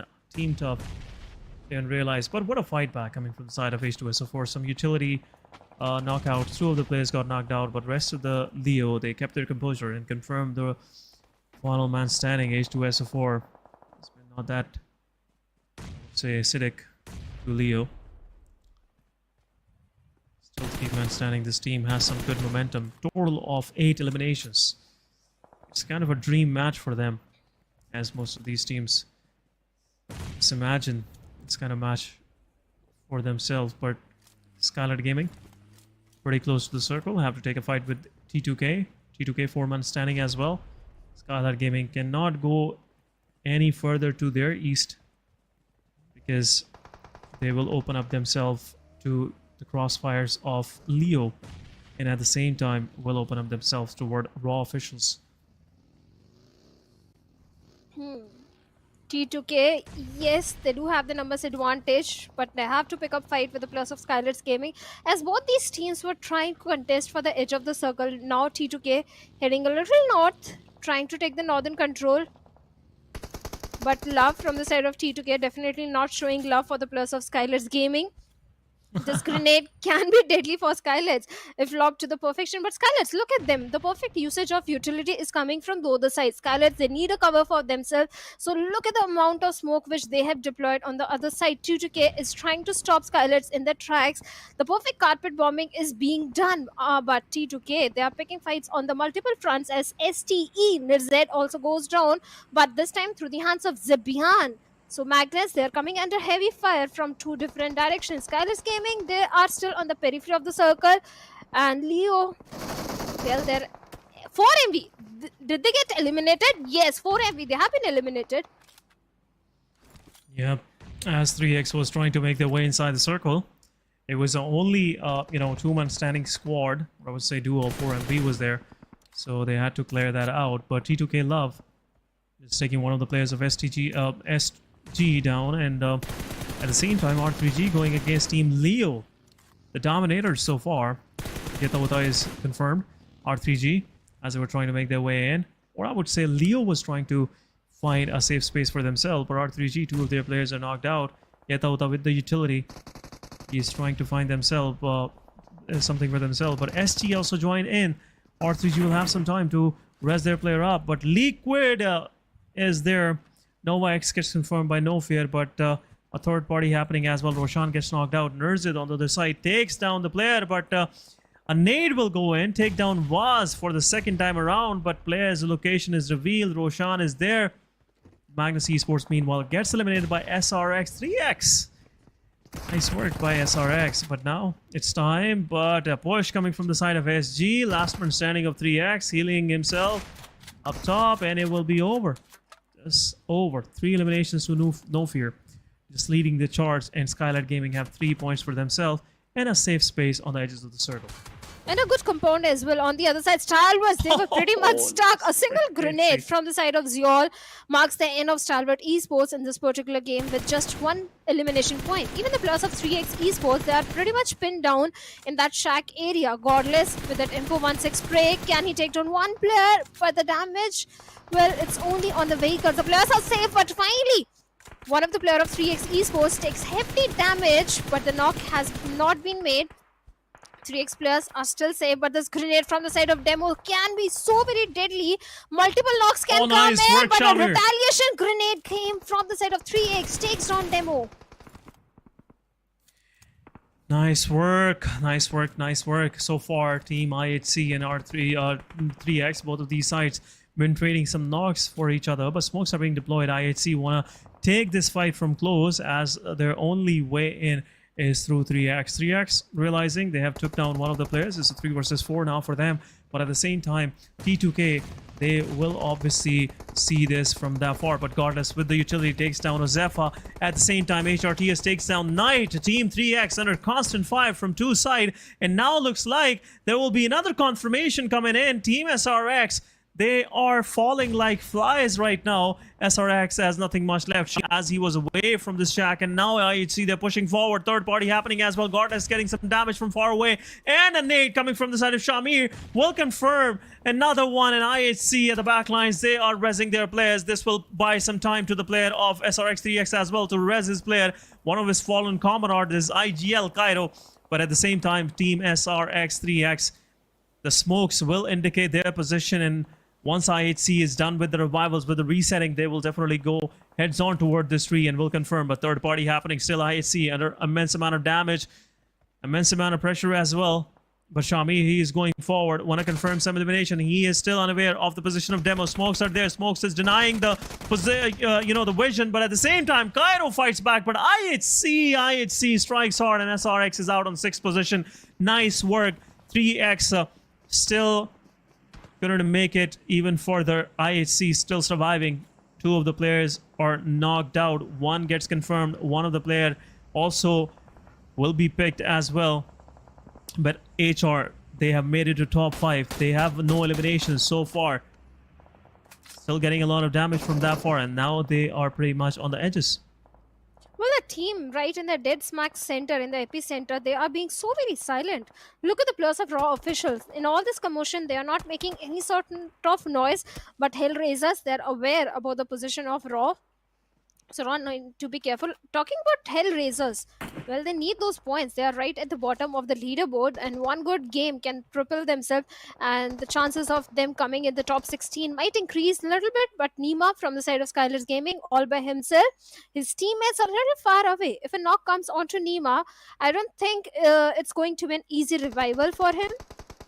Same goes for Romeo Boy of HR. He's also a little far away from his teammates. This unorthodox split that is coming from HR, let's see how it's going to fare out. But right now, IHC is over. IHC, the entire team has been eliminated by SKYLIGHTZ Gaming. SKYLIGHTZ, they are also performing really good today. SKYLIGHTZ Gaming, as the danger is evicted, I believe so. They were pretty close to not even being a participant of the finals, but now, after these back-to-back performances and finishing in some top position, has really enlightened their ways toward the finals. But SKYLIGHTZ Gaming now some red zone, creating some red zone on the players of Raw officials, as they've been staying for quite some time here. It's been a long stay. Have to vacate this vicinity. At the same time, SKYLIGHTZ Gaming realizing this position is in the dead center, so might go for this dip as well. This dip is risky, but it gives you some good from both sides. You can actually take a fight on one front. That's the reason why Raw officials resetting once again. But HR, are they gonna finish things off for Raw officials? That's the next question. But Romy Boy, some smokes are deployed, and this thing is really attracting a lot of attention from the peripheries. Looks like T2K might be a possible threat for the guys of HR. I don't think Raw officials, they are in the best of the position right now. They have just been lucky that none of these teams were trying to engage in a fight with Raw officials, because look at that. One good grenade and multiple knocks can come in. But right now, SKYLIGHTZ Gaming, no fear, trying to pepper a few bullets towards the side of T2K. Love goes down. Nice work. Perfect spray coming in. HR next also chiming in. Takes down Nima, doing a perfect third party onto SKYLIGHTZ Gaming. And now No Fear trying for the confirmation point. Praveen from Raw takes on one player from the side of HellRaisers. Too many third parties are happening right now. SKYLIGHTZ Gaming, they have to be very careful because Nima is down. So they have to go for the rescue mission at T2K. The minute they look in the direction of No Fear, he's going to be a dead man. There is no cover at all for No Fear at all. Literally, he's in no fear. Oh, he has no fear of getting spotted out for sure. But SKYLIGHTZ Gaming now, they are playing their cards, but at the same time, HR Tears shows some DP action on the players of T2K. T2K getting 2 or 3 players themselves down right now. Some confirmation should come forward because these are much needed points for HR. Nima is once again rezzed back. At the same time, SKYLIGHTZ throwing some utility, confirming some elimination. At the same time, T2K is down to the last one standing. MPL confirmation coming in. But from Team Raw officials takes down the players of Team SKYLIGHTZ Gaming as well. No Fear is out. Malik confirming the elimination, and SKYLIGHTZ Gaming down to 2 man standing. It's a 4 versus 2 versus 4 between these 3 teams. HR somewhat surviving. They have the circle for themselves. But rest of these teams have to fight their way in. Romeo Boy rezzed up, half HP he is. All of these players from HR, somewhat they are getting some damage from Raw officials. But Raw officials, if they get the chicken dinner from this place, I'll be really amazed. They've been staying here for quite some time, and they have made this place home and gonna get served a chicken dinner as well. So a total feeling of home is there for Raw officials versus 4.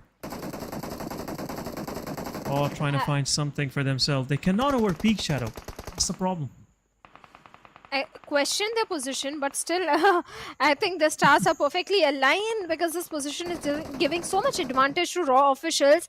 And HellRaisers, well, not in the best of the spot right now. Praveen still trying to find few players. Yes, the majority of the real estate is under the control of HellRaisers, especially look at the position of Tier. His position is going to be so critical if he takes on, but now I think Praveen has spotted him down, and now Raw officials do realize there is a player on the backline. Nice they have to be careful. Raw. They have eliminated the entirety of SKYLIGHTZ Gaming, and SKYLIGHTZ did pull off a good show in this one, but now it's all about Raw officials versus HR, and HR, they need those points because they are also in the bottom, 12 defeat points, and Raw officials, they were raining death and destruction in this particular one. The first knock that should come in from the side of HR should be on the Tier. But Jiggle being the brave one, closing in the distance with that buggy. Yeah, there you go. Jiggle closing in, but Nades comes in. F from Jokey Boy takes one down, and possibly there will be a second one, but one spray from the side of Teams Raw Sky will take down 2 of the players down. It's a 2 versus 3 still. HR Jokey still in the open, and once things will open up, it will be over for HR. No confirmation, no elimination confirmation, and it will be only 6 points in the name of survival for HR. But the 16 kills chicken dinner, 26 total point for Raw officials will really push them forward, and now they are on top 3 spots. 3rd spot they are on. What a nice winner chicken dinner coming from these guys, and a much needed one.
I'm sorry for the tech issue. Welcome back everyone to PMPL South Asia Championship Fall Season 2023 League Stage Day number 3, and just now we witnessed Raw officials getting a beautiful chicken dinner for themselves, a much needed one.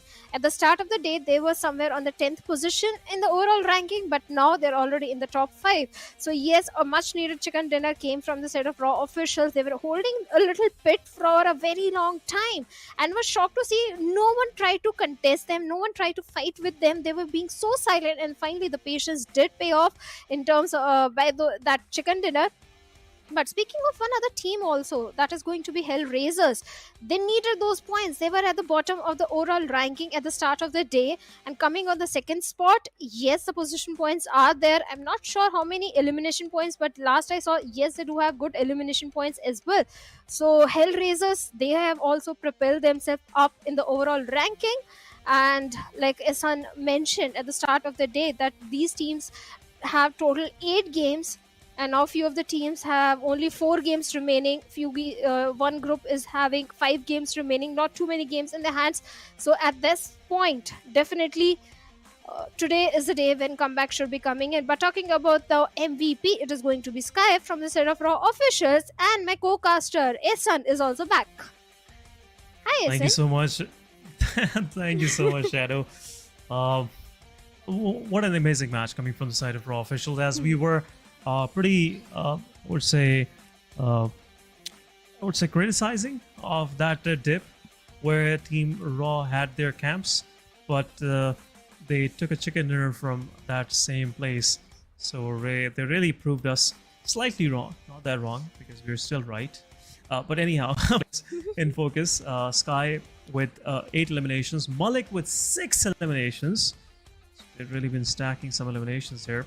Total of 16 elimination points, I guess, overall Raw officials managed to get for themselves, and 14 are in this very graphic. So shows how dominating performance it was from Sky and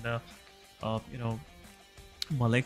But overall match summary is from Team Raw officials. Probin with highest assist, 4 assists. So now I know how Sky got those 8 eliminations. But I'm just kidding, guys. 345 healing done by T2K Rick. T2K, they've been really under immense amount of fire from every side. Even HR, they took some shots on the players as well. Got few of the players knocked out, but unfortunate for HR, they couldn't confirm any elimination points for themselves. 6 points to their name, and all came as, the placement points. Pretty ironic for them. Raw officials on the top, definitely with 26 points. IHC also on the second spot with 10 points. This time also IHC was being very aggressive. They were trying to move in from the southern eastern side where Stalwarts were also placed. Speaking of Stalwarts, not a very good game, only 2 points to their name. Magnus also, first 2 days they were shining. On the third day there is a dip in their performance, single point to their name. And seventh element, the inconsistency which we always talk about, that is coming from their side. One good game, and again seventh element, this game just a single point to their name. But now it's the last game of the day where Group A will be sitting out. That means 4ME, SKYLIGHTZ Gaming, HIGHVOLTAGE, HellRaisers. They have only 4 games remaining which are going to be played tomorrow. But this Miramar, the group that is coming back, is going to be Group B, Mabetex, DRS, King of Spades, and 52 Esports. Yeah, last one for the day, guys, is gonna be Miramar once again. But so far, it's been kind of a quick run through from these, through this map by every team. Every team took their part, and it's not been, DRS confirming 2 chicken dinners or any of these teams going for 2 chicken dinners. It's been quite diverse so far. So I'm really loving the diversity this lobby is really showing us, and the kind of gameplay coming in. It's really raising the expectation bar as well. But last match of the day, it's once again an extensive map. But guys, we'll see if this time around, as some of these teams, Group A is sitting out, so HR, they're done with their today's matches. They've, I guess, in overall ranking, took somewhere around 25 points so far. Not a good start for them, but one more chance, and that chance is tomorrow for sure. First 4 matches, If they're able to qualify, that will be a miracle in my opinion, because I am at this very moment not thinking much about HR's qualification. Looks like it's getting tough and tough for them.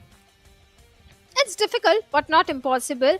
Yes. If they do their homework right, if they pull off a very good chicken dinner for themselves, it is still possible. So, day number 4, the last day, anything can happen. We can see some miracles happening in the lobby. Few of the teams which we were not expecting at all, like HellRaisers. At the start of the day, they were right at the bottom, and after this performance, I'm very sure now they are not at the bottom. Maybe they're already in top 12 or top 16. So yeah, all these teams just need one good game. Even right now, on the last day, the overall standing is still very volatile. Yeah, still very volatile. And the thing is, it's only top 6 have to make it out of 20. Yeah. So it's not that difficult. But that's the reason why it's the league stage is very interesting, because any team with any match can actually propel themselves into top 16s on the on the bottom phases. And at the same time, even though if you're sitting somewhere in top 12, top 13, you're not safe. 1 or 2 bad matches can really make it go south for you. But guys, we'll move toward our final match. Players are ready, so we are. Let's straight get into the action. As we can see, everyone has those smiles on their faces, even though if they're not having a good day, but still. Move straight toward our match, and talking about the playing path is starting from the southern side of Puerto Pareso, the port of Pareso, and going straight up toward the east, toward the western side, and pretty close to Monte Nuevo, I must say, but still, a lot of the map is inaccessible, including water treatment, Alazar, Cruz de Valle, even La Cobria is pretty much a far cry. Torre Amuda, Campo Militar. All of these areas are somewhere out of the reach. I can see, seeing this plane line, the most teams can glide forward to is somewhere close to San Martin. That's pretty much it, I think so, Shadow. This is one of the reason I hate Miramar the most, because if you have a complete one-sided flight path, then vehicle contestation might happen, and we know what happens always when there is a vehicle contestation.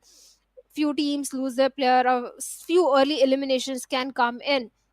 So definitely it's one of those maps where you want a centrish flight path, bisecting the map in 50-50 half, but it never happens. It happens only in the map of Sanhok, where you don't need it at all. But never mind. Speaking of, Ehsan, all these, okay, hold a minute. I just love the circle. I love the circle because already 40% of the area is inside the water, not enough real estate to accommodate all the 16 teams, so it's going to be chaotic Miramar. It will be, and possibly it could be somewhere in the start as well. 7th element going against Team Leo. And this is not a good sight for 7E. One of the players, Gokuba, drops close to the grid stations. The grids, I must say, not the station. But at the same time, what a shot coming from the side of Nova. X takes down T24 OP. The frontline assaulter is down from the side of Team 7E. Another one down. Nice headshot landed once again. Nova just threading some good shots through the heads, through the craniums of 7th Element's players. And now 7E is left with only Alean and Goku Bot. Both of these brothers will just take this forward for 7th Element. We'll see if they got the 7th Element in them, or they are just left with no gas. Anyhow, 4 versus 2 it is. Another confirmation will come shortly onto the players, and there's not much left for 7E in this fight. Let's see if there will be a quick elimination, but some more damage to Alean. A nade is being prepared, but we'll see if this nade will do anything. No damage dealt. Player will push forward. Liquid takes him down, but a machete kill. Oh, nice one. 1, 2, 3. 3 shots. This machete is not that sharp. Oh, Slipknot is just saving his bullets. Yeah, maybe.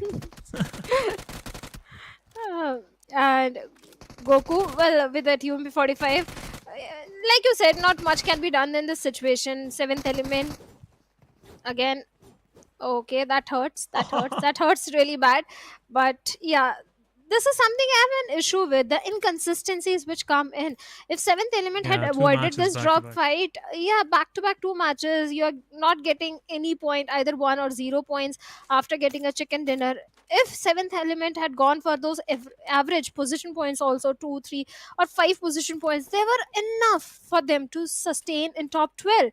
But now, the inconsistency, I'm not so sure which position Seventh Element will be at the end of the day. Yeah, right now looks like they're still in somewhere in safe zone.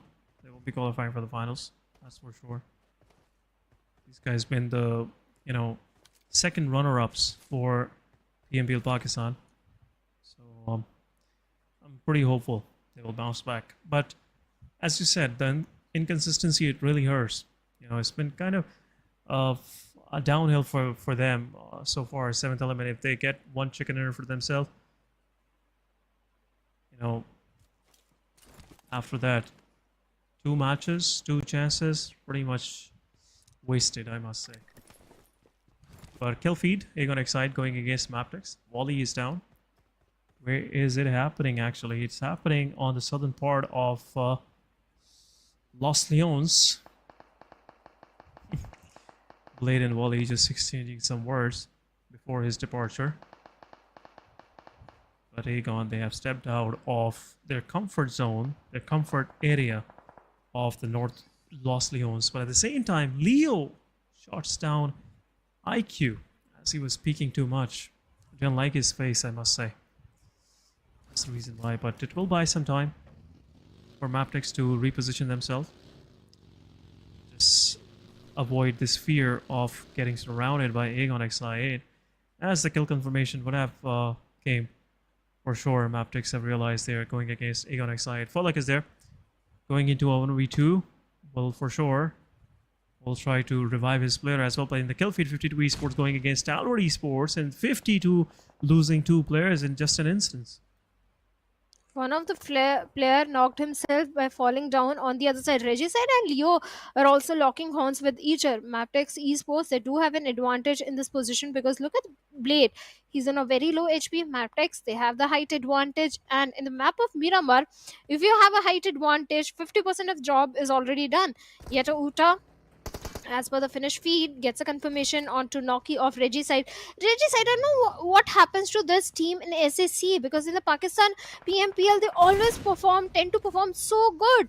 But right now, Aegon XI8 was from a far off distance, tried to pepper a few bullets towards Desert, but action comes in and 52 Esports, well, one player has been knocked out. Action gets a confirmation point, and 52 Esports, they have been eliminated. And Stalwart, what a perfect start, 4 defeat points already in their pockets.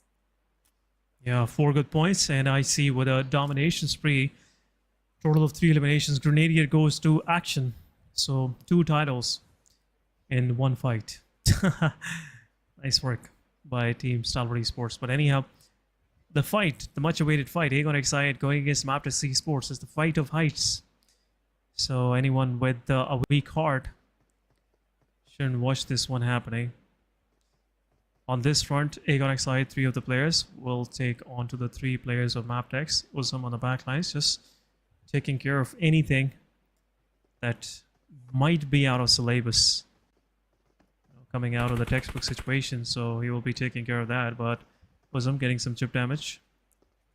Get back into safety. Jeros, his position is pretty much open, but a nade goes in. Blade once again surviving on a slither of an HP. It's been second time around he's been in this kind of situation, but still Mabetex have that control of the height. They're not feeling any difficulty right now to just navigate their way in this fight. But Aegon, look at that, Usam and IQ, they have repositioned themselves from that height, and it could be detrimental for Leo, as he could be a possible first victim in the process. A lot of utils have been invested. The smoke is there, the soft cover is there, but this grenade can be deadly for Leo. Leo is also cooking up a grenade, but Zero from a far off angle finds Usm, instantly takes him down. IQ might be looking for a rescue mission onto his teammate, but that is not being allowed. IQ is pretty much pinned, and Leo, along with his teammate Desert, is trying to look for the confirmation point. with that grenade. And Leo with the UMP45 going for an up-close frontal battle with the players of Aganex I8. Aganex, they don't have the numbers advantage, but Blade with a UMP45 takes down 0. The trades are coming back and forth. This is a very slow fight that is nice happening work between Mabetex and Aganex I8. But again, Aganex I8 takes down Leo OP. But Leo, before going down, he did manage to take down IQ. So the trades are coming back and forth. Both these teams need to realize that casualties are coming from both the ends. So they have to figure out a way without getting much elimination. They try and defeat the opponent team. But Falak still trying to go for the rescue mission onto IQ.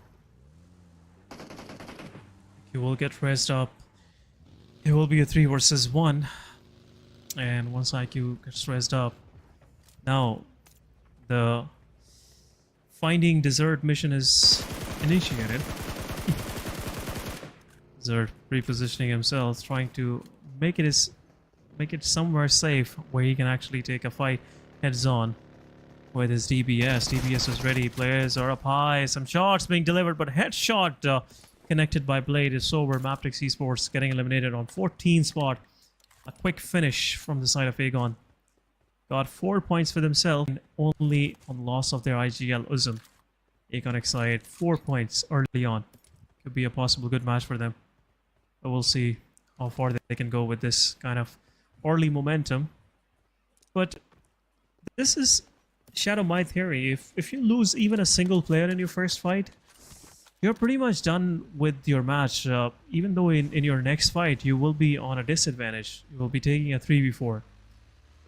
So losing a player is never an idea, even though you get 4 points.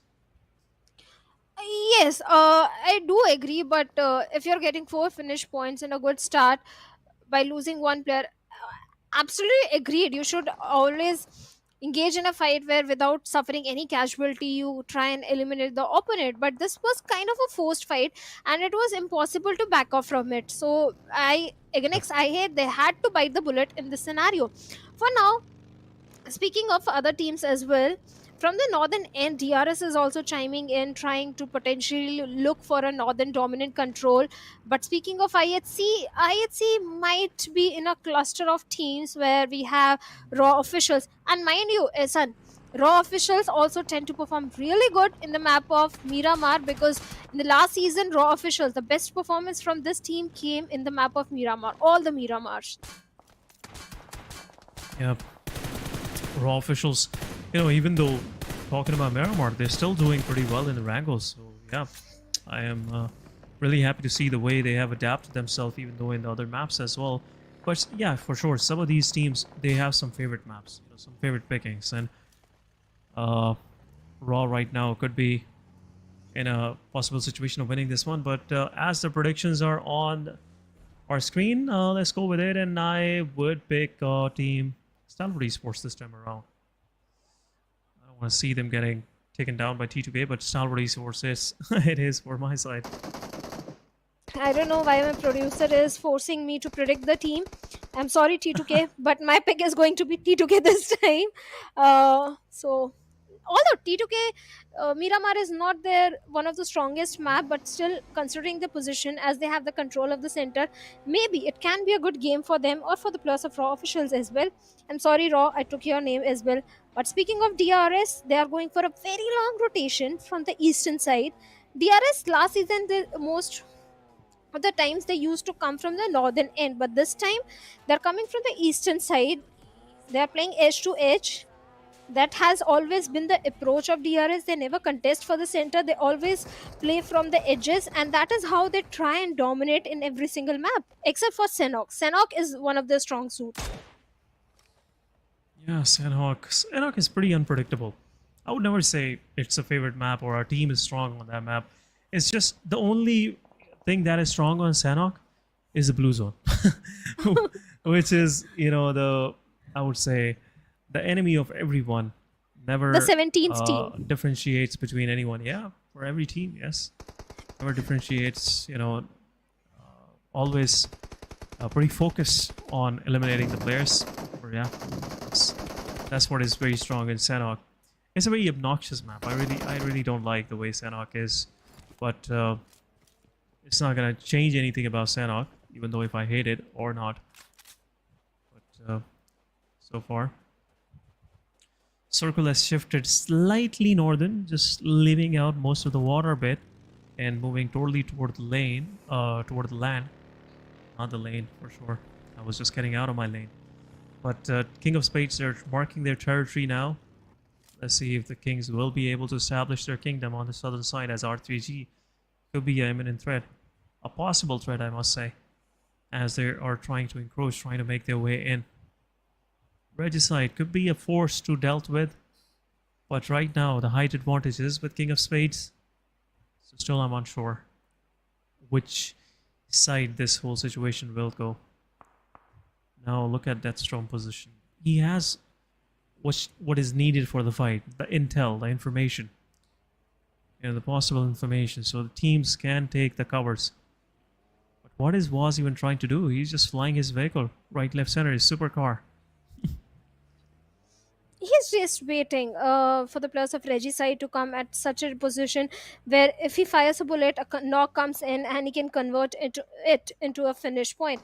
Because look at his teammates that are already present on the uphill. His job was to provide the information, the intel, and he did it perfectly. And his teammates retaliated and took down 2 players of Regicide. Saini is also on a one player.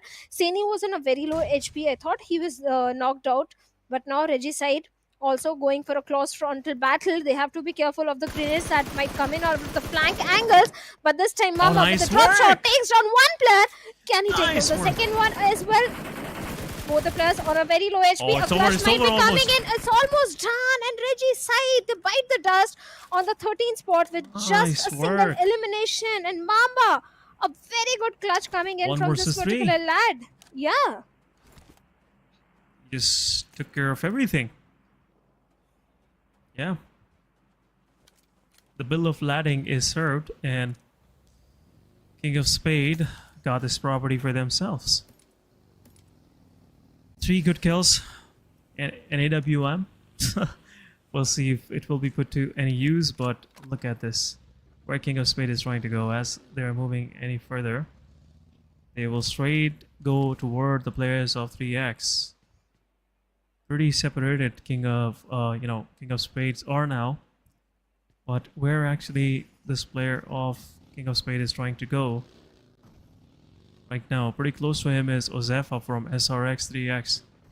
This could go south for these guys. They have started out good, but no more hopping on the roof for Deathstorm. Had it enough, and now Ozefa was not happy with it. Confirmation goes, and King of Spades losing another player. Down to 2-man standing it is. Only 2 players remaining, even the players of TUF. Tarzan, he has to move inside the circle. His teammates are already present over there and they're engaging in a fight for the players of Leo, where Nova X, he has been taken down. TUF, they do have the position advantage. They are on the periphery of the circle. Even the players of Raw officials, they're on the low ground, and from this height advantage, TUF can perfectly punish Raw officials. But the team that is getting punished right now are King of Spades, because Yol gets a confirmation point as well with his Karel. Now the circle is also closing in. Leo Esports, there is the mercy of the blue. At one side it's TUF, on the other side it's the play zone. It's almost done for them. It's almost done for them. Leo, they already lost 2 of the players, and for sure if Tarzan will have a slight of an idea that someone is moving close by, he'll go for the confirmation. But still, Tarzan is not looking in the same direction. When the kill feed, Robin takes down one of the players from NBeSports, and looks like NBeSports, they're under immense amount of fire and will possibly be getting eliminated as well. But Stalwart Esports at the same time taking one of the players down from Team Tough, and it will give some time to the players of Leo to slowly and steadily close in. And now looks like Team Tough is in an open fight, but what a nice use of utility coming from the side of Tarzan, taking one of the players of Leo down. Last man standing is in the open. Smoke is there. Sekujin on the other side taking the fight, but players will push forward, pushes uphill, and will go straight and meet his fate.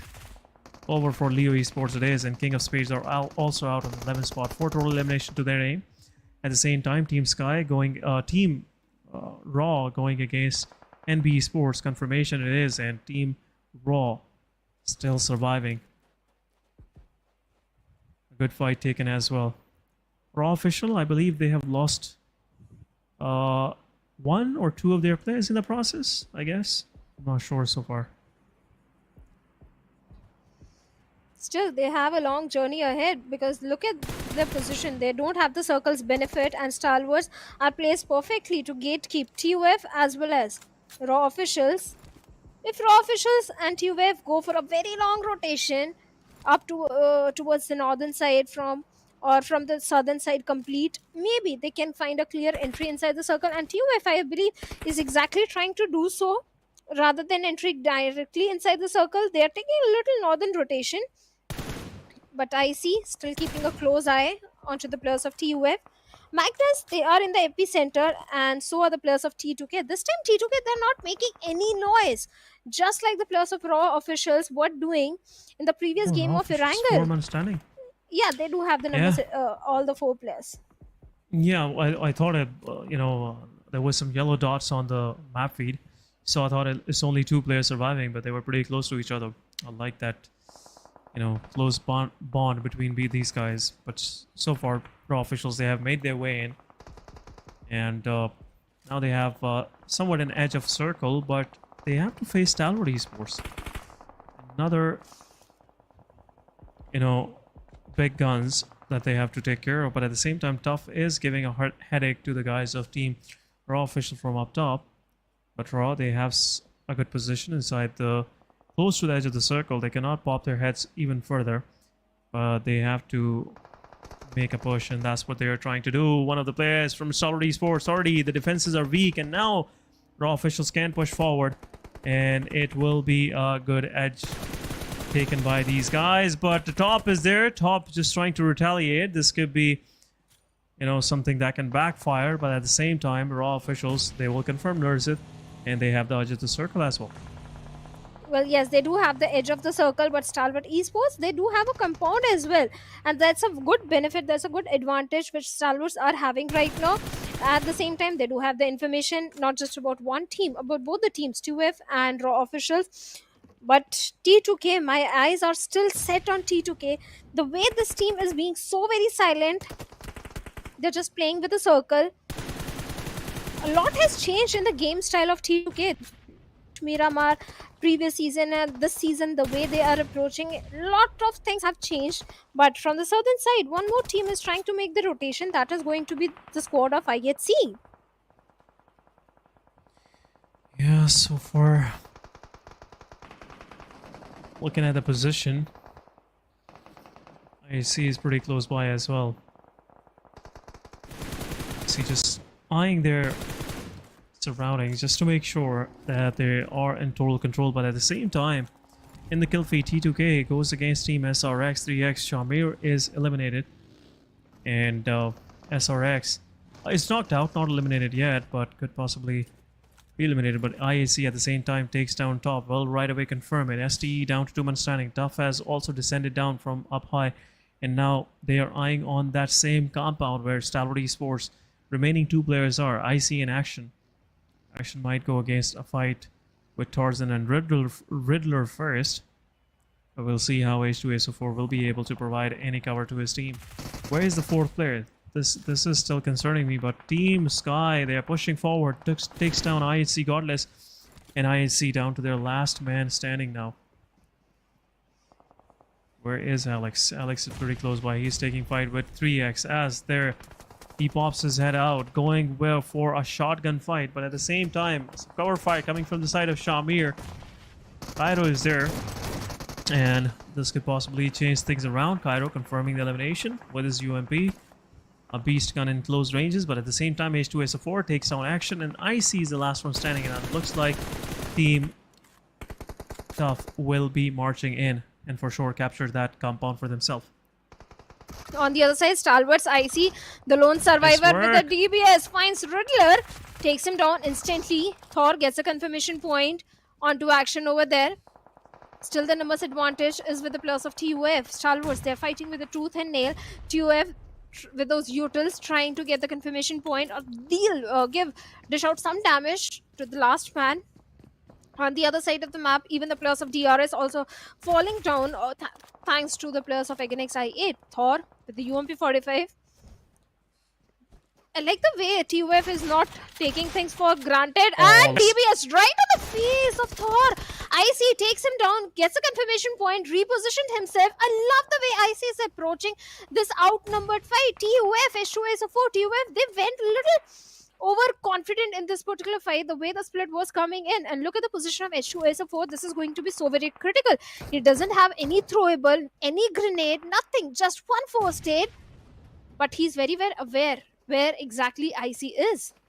But Raw, look at them. Raw, they want the piece of Stalwart Esports. They already took 2 and now they want more. And at the same time, Team Tough is on the backlines as well. Kill confirmation, but we'll see if Tough will be able to third party the situation. I don't think so. 2 versus 4 it is. And this could be some more elimination points for Raw officials. An 8 already lodged in. And looks like Raw official, they will be backing off because 3X has already encroached on their back. And now some retaliation coming in. Knight is there. Two of the players of Raw are down, and this could be a possible decider fight of a chicken dinner. It looks like Team 3X, they're pushing forward. They are not stopping, and it's over. Knight confirming the final one, and Team SRX 3X will survive for one more fight.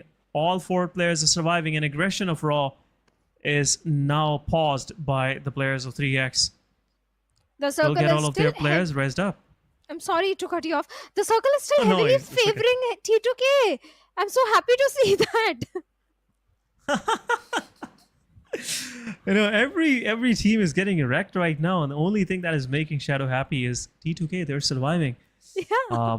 That's pretty much, I would say, showing that how concerned Shadow is with T2K survival. But right now, it looks like DRS, after losing one of their players, and will be extra cautious. That's the reason why they're not overextending. T2K, they have a split that they're using right now, and they are in the dead center of the circle. Everyone have to make their way through them, and now Tough is going against Team SRX 3X. This could be a backstab, which SRX not gonna like. It'll be an unpleasant one, but Tough, they're not taking the fight. They want to survive. But Aegon XIH's final player, Blade, gets eliminated to the play zone. And with 5 eliminations, Aegon leaves on the 5th spot, left with 4 teams, guys. And most of these teams have a man advantage. And looks like SRX 3X, they are paving their way toward a win. But T2K is there to grab their piece of chicken dinner for today. Their quota of the chicken dinner for the day. And looks like they have closed their split. And this is that time, Shadow, where a make it or a break it situation is going to happen for T2K. If they raise out of this pinch the situation between SRX, 3X, and DRS, for sure they're going to get the chicken dinner.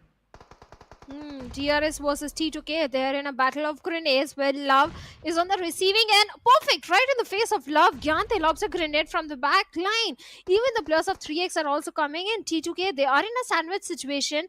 Shamir with a grenade can take down one more player from the side of T2K. Not the best of the position for them, but on the other side, DRS, they are also raining death and destruction onto the players of TUF, where only one player surviving.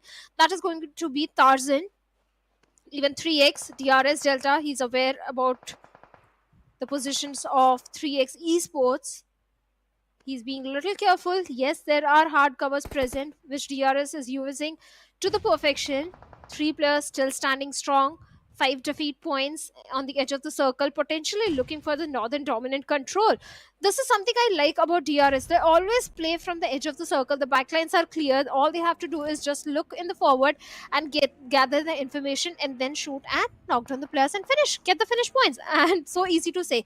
But right now, 3X Esports, look at one of the player of 3X Esports. He's so far away from his teammates that if a knock comes in, there is no chance of a revival coming in.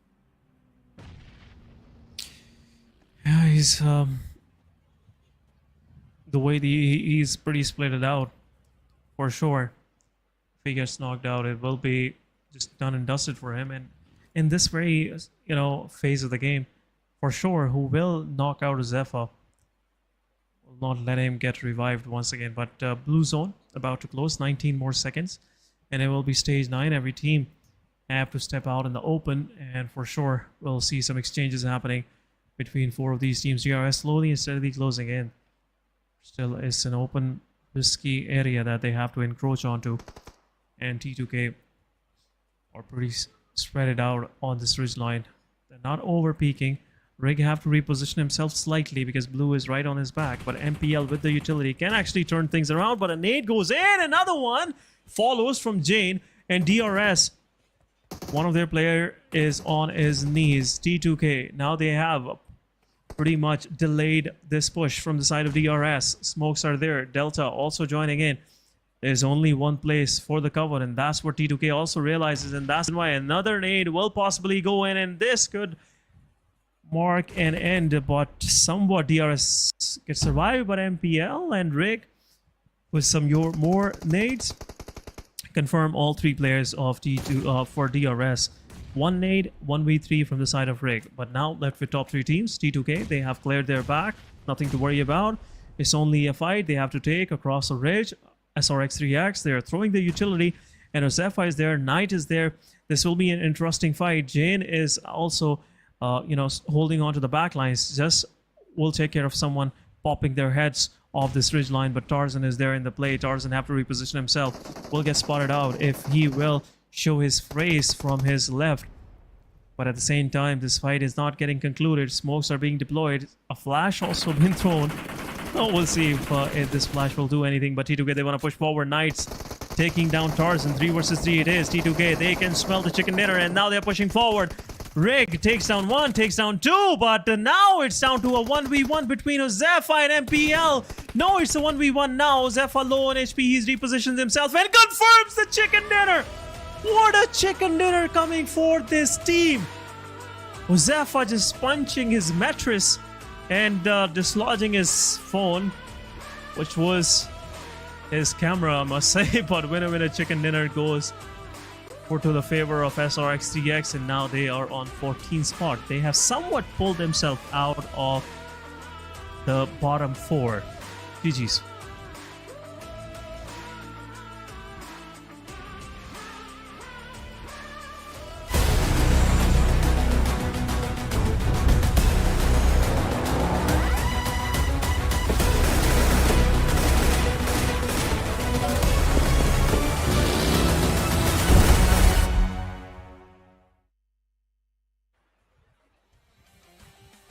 Welcome back, guys, after this short promo break, and you're watching South Asia Championship Falls 2023. This is Essen with me, Shadows on the desk. But what an end to the day. 3x, at last, a most awaited moment to all 3x fans out there. But T2K, they really fought hard and made 3x run for their money. But so far, it was a GG's, I must say, for Team 3x. A good, I would say, use of intellect as well at the final moment from Zephyr, but overall it was a good match for 3x. Even the Smokes also, the perfect utility usage was there from the side of 3x Esports. I'm happy for 3x, but I'm very sad. I came so close to getting one correct prediction, and that has been taken away from me. I'm disappointed too. My boy. I'm very disappointed. But yeah, 3x Esports, it was not an easy win for them. They had to make their way inside the circle. And T2K, this time, they were already in the epicenter. So they had a benefit of the zone, which 3x didn't have. They carved their way towards the chicken dinner and they got it. But this time, the MVP is going to be from the side of Stalwart Esports, IC, with 5 eliminations. I see with 5 eliminations, and the fight against Tough really put him on the board, I must say. The way he confirmed those 2 eliminations over aggressing Tough, they pretty much, gave away their chance of winning the winner chicken dinner. They should have a prime position in the circle, I must say. But nice work coming once again by rest of the remaining Tough players. They made their team to the top 3, so GG's there. But we'll see how much that will improve their overall ranking. But players in focus, I see with 5 eliminations. Edgar, the H2SO4, with 3 eliminations. Rig with 3 from T2K. And those 3 came with 1 single grenade, I must say. But in Knight, from 3x with 3 eliminations, saving his team's day against Team Raw officials. But my summary it's mostly Stalwart Esports IC, then highest assist goes to XMPL. Did this guy change his name? What was his name previously? I'm just thinking right now. Sanchir? No, he wasn't Sanchir. Something like that. But let's have a quick look at the map ranking, guys. It's 3x with 20 points and T2K with 12, Tough with 11, Raw officials with 10 points, not 8. 8 in eliminations, DRS with 5, Aegon Excite with 8, DS with 9, sorry. Actually looking the white part. I'm slightly colorblind, I must say. But Stalwart Esports, 7 points to their name. Leo with 5, King of Spades with 4, IHC with 4. Rest of the teams got 1-1 for themselves and no points for Magnus, NBeSports 52 and 7th Element. 0-0-0 for them. Let's have a quick look at the overall ranking, Shadow. Yeah, let's have a quick look because 3x Esports, they were not in top 16, but I'm very sure now they are. DRS Gaming, they're still sitting on the top because of the consistent performance which has been delivered. But Raw Esports, look at the elimination points. They have got the highest elims, 69 points and 30 placement points. This team knows aggression. They need to focus on the placement points as well. For God's sake, guys, even High Voltage DC, 29 placement points, 64 elims coming in, 93 points. Perfect gameplay has been showcased by all these teams. This was a day of comeback. So many teams from the bottom, they came on in the top 5. IHC in the top 5 with 90 points. Even Leo Esports, they have propelled themselves up by 2 positions. Now they are sitting comfortably on the 4th spot. Comfortable for them, but anyhow, some of these teams, they have made their way toward the safe spaces. 7th Element, 52 Esports, SRX3X, they're made out of the bottom 4, but it also put King of Spades and SKYLIGHTZ Gaming at risk, and also NBeSports. NBeSports is not that far, but HellRaisers, they gotta raise some hell tomorrow for sure if they want to qualify. 39 points for Team Tough. Now they are somewhat in a striking position for top 16 and eventually get qualified for the finals. But we'll see what happens. Still a pretty unsure situation for bottom squads. Even I would say R3G, Team Tough, HellRaisers. HellRaisers, they're really under, I would say, a lot of tension so far. 26 points, that's it for them. But they can improve a lot. 4 matches tomorrow. We'll see how they will play out those. Yeah, those 4 matches are going to matter the most because I believe still any team can propel themselves and come into the top 16. They just need one good gameplay and consistent performance in the remaining 3. But looking at the elimination leaders, Malik is leading the chart with 31 elims from Raw officials. Godless, look at the amount of damage which Godless has been dishing out from IHC. Close to 6,028 elims. 28 eliminations. It's not been a good day for Magnus Esports, I must say. They've been in some fights, but not a good number. Zabian just being pushed slightly deep in this elimination leaders ranking. But Godless, he really made that much of an improvement, much needed improvement, and now he's somewhere close, in a striking range to take down the player of Raw officials.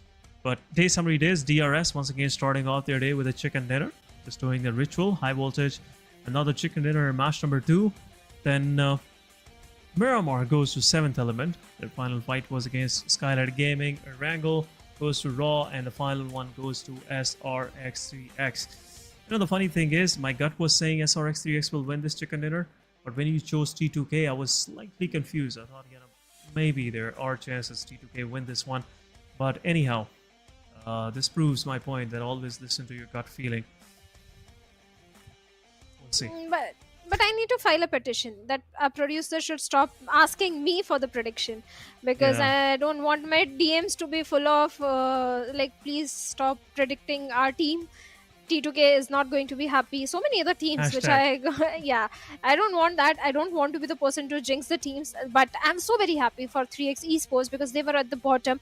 They needed the much needed chicken dinner. T2K, they were already sitting on the comfortable spot, but this game was very critical for 3x Esports, and now all they have to do is make sure the consistent gameplay comes in for the remaining 4 games. Average 3-4 points if they get in every single game. I think 3x Esports, they are going to be pretty much comfortable and they'll qualify for the grand finals.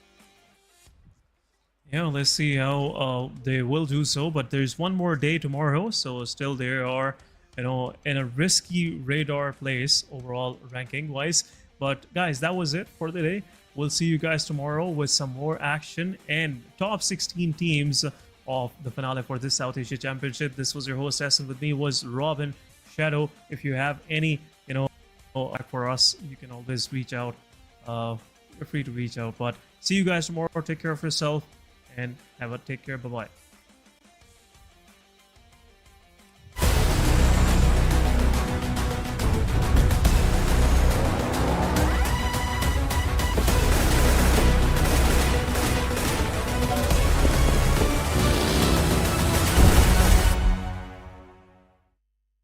My friends, the guys over at PUBG Mobile challenged me to turn my guitar into an insane looking futuristic rifle. More specifically, the Dandy Grooster set Cadence Maestro M24 upgradable firearm. Okay, that's very specific, since that challenge sounds like the usual madness we're doing here on the channel. I accept this challenge. But how do you want to do that? I can't do it alone, so I got the world's leading light design, special effect and show designer and my favorite tattoo artist in the entire world to help with the design and manufacturing of this insane looking laser rifle gun, and then to play some crazy super challenging shred licks over a funk track. Painted, that's probably a good idea. I think all real guitar builders will cringe hard at this video. I don't think that this is how you usually do it. Okay, so now we have a black guitar, but we have to add a lot of rifle elements to it. How are we going to do that? The back part of the guitar is very detailed. So my idea was project the actual guitar on this piece of wood, draw it, and then we cut it out.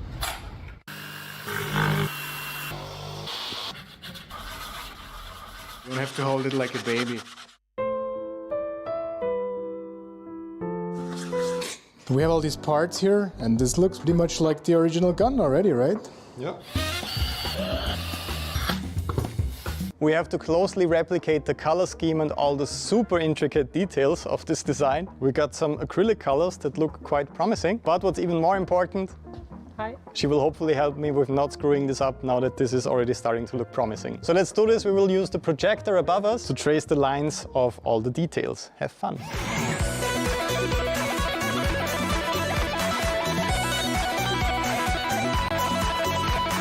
We simply used some black zip ties and it's actually surprisingly balanced. Look at this awesome set that Martin built, and the LED wall behind me isn't even on yet. But honestly, the last question of tonight, can I actually shred on this thing? Let's find out.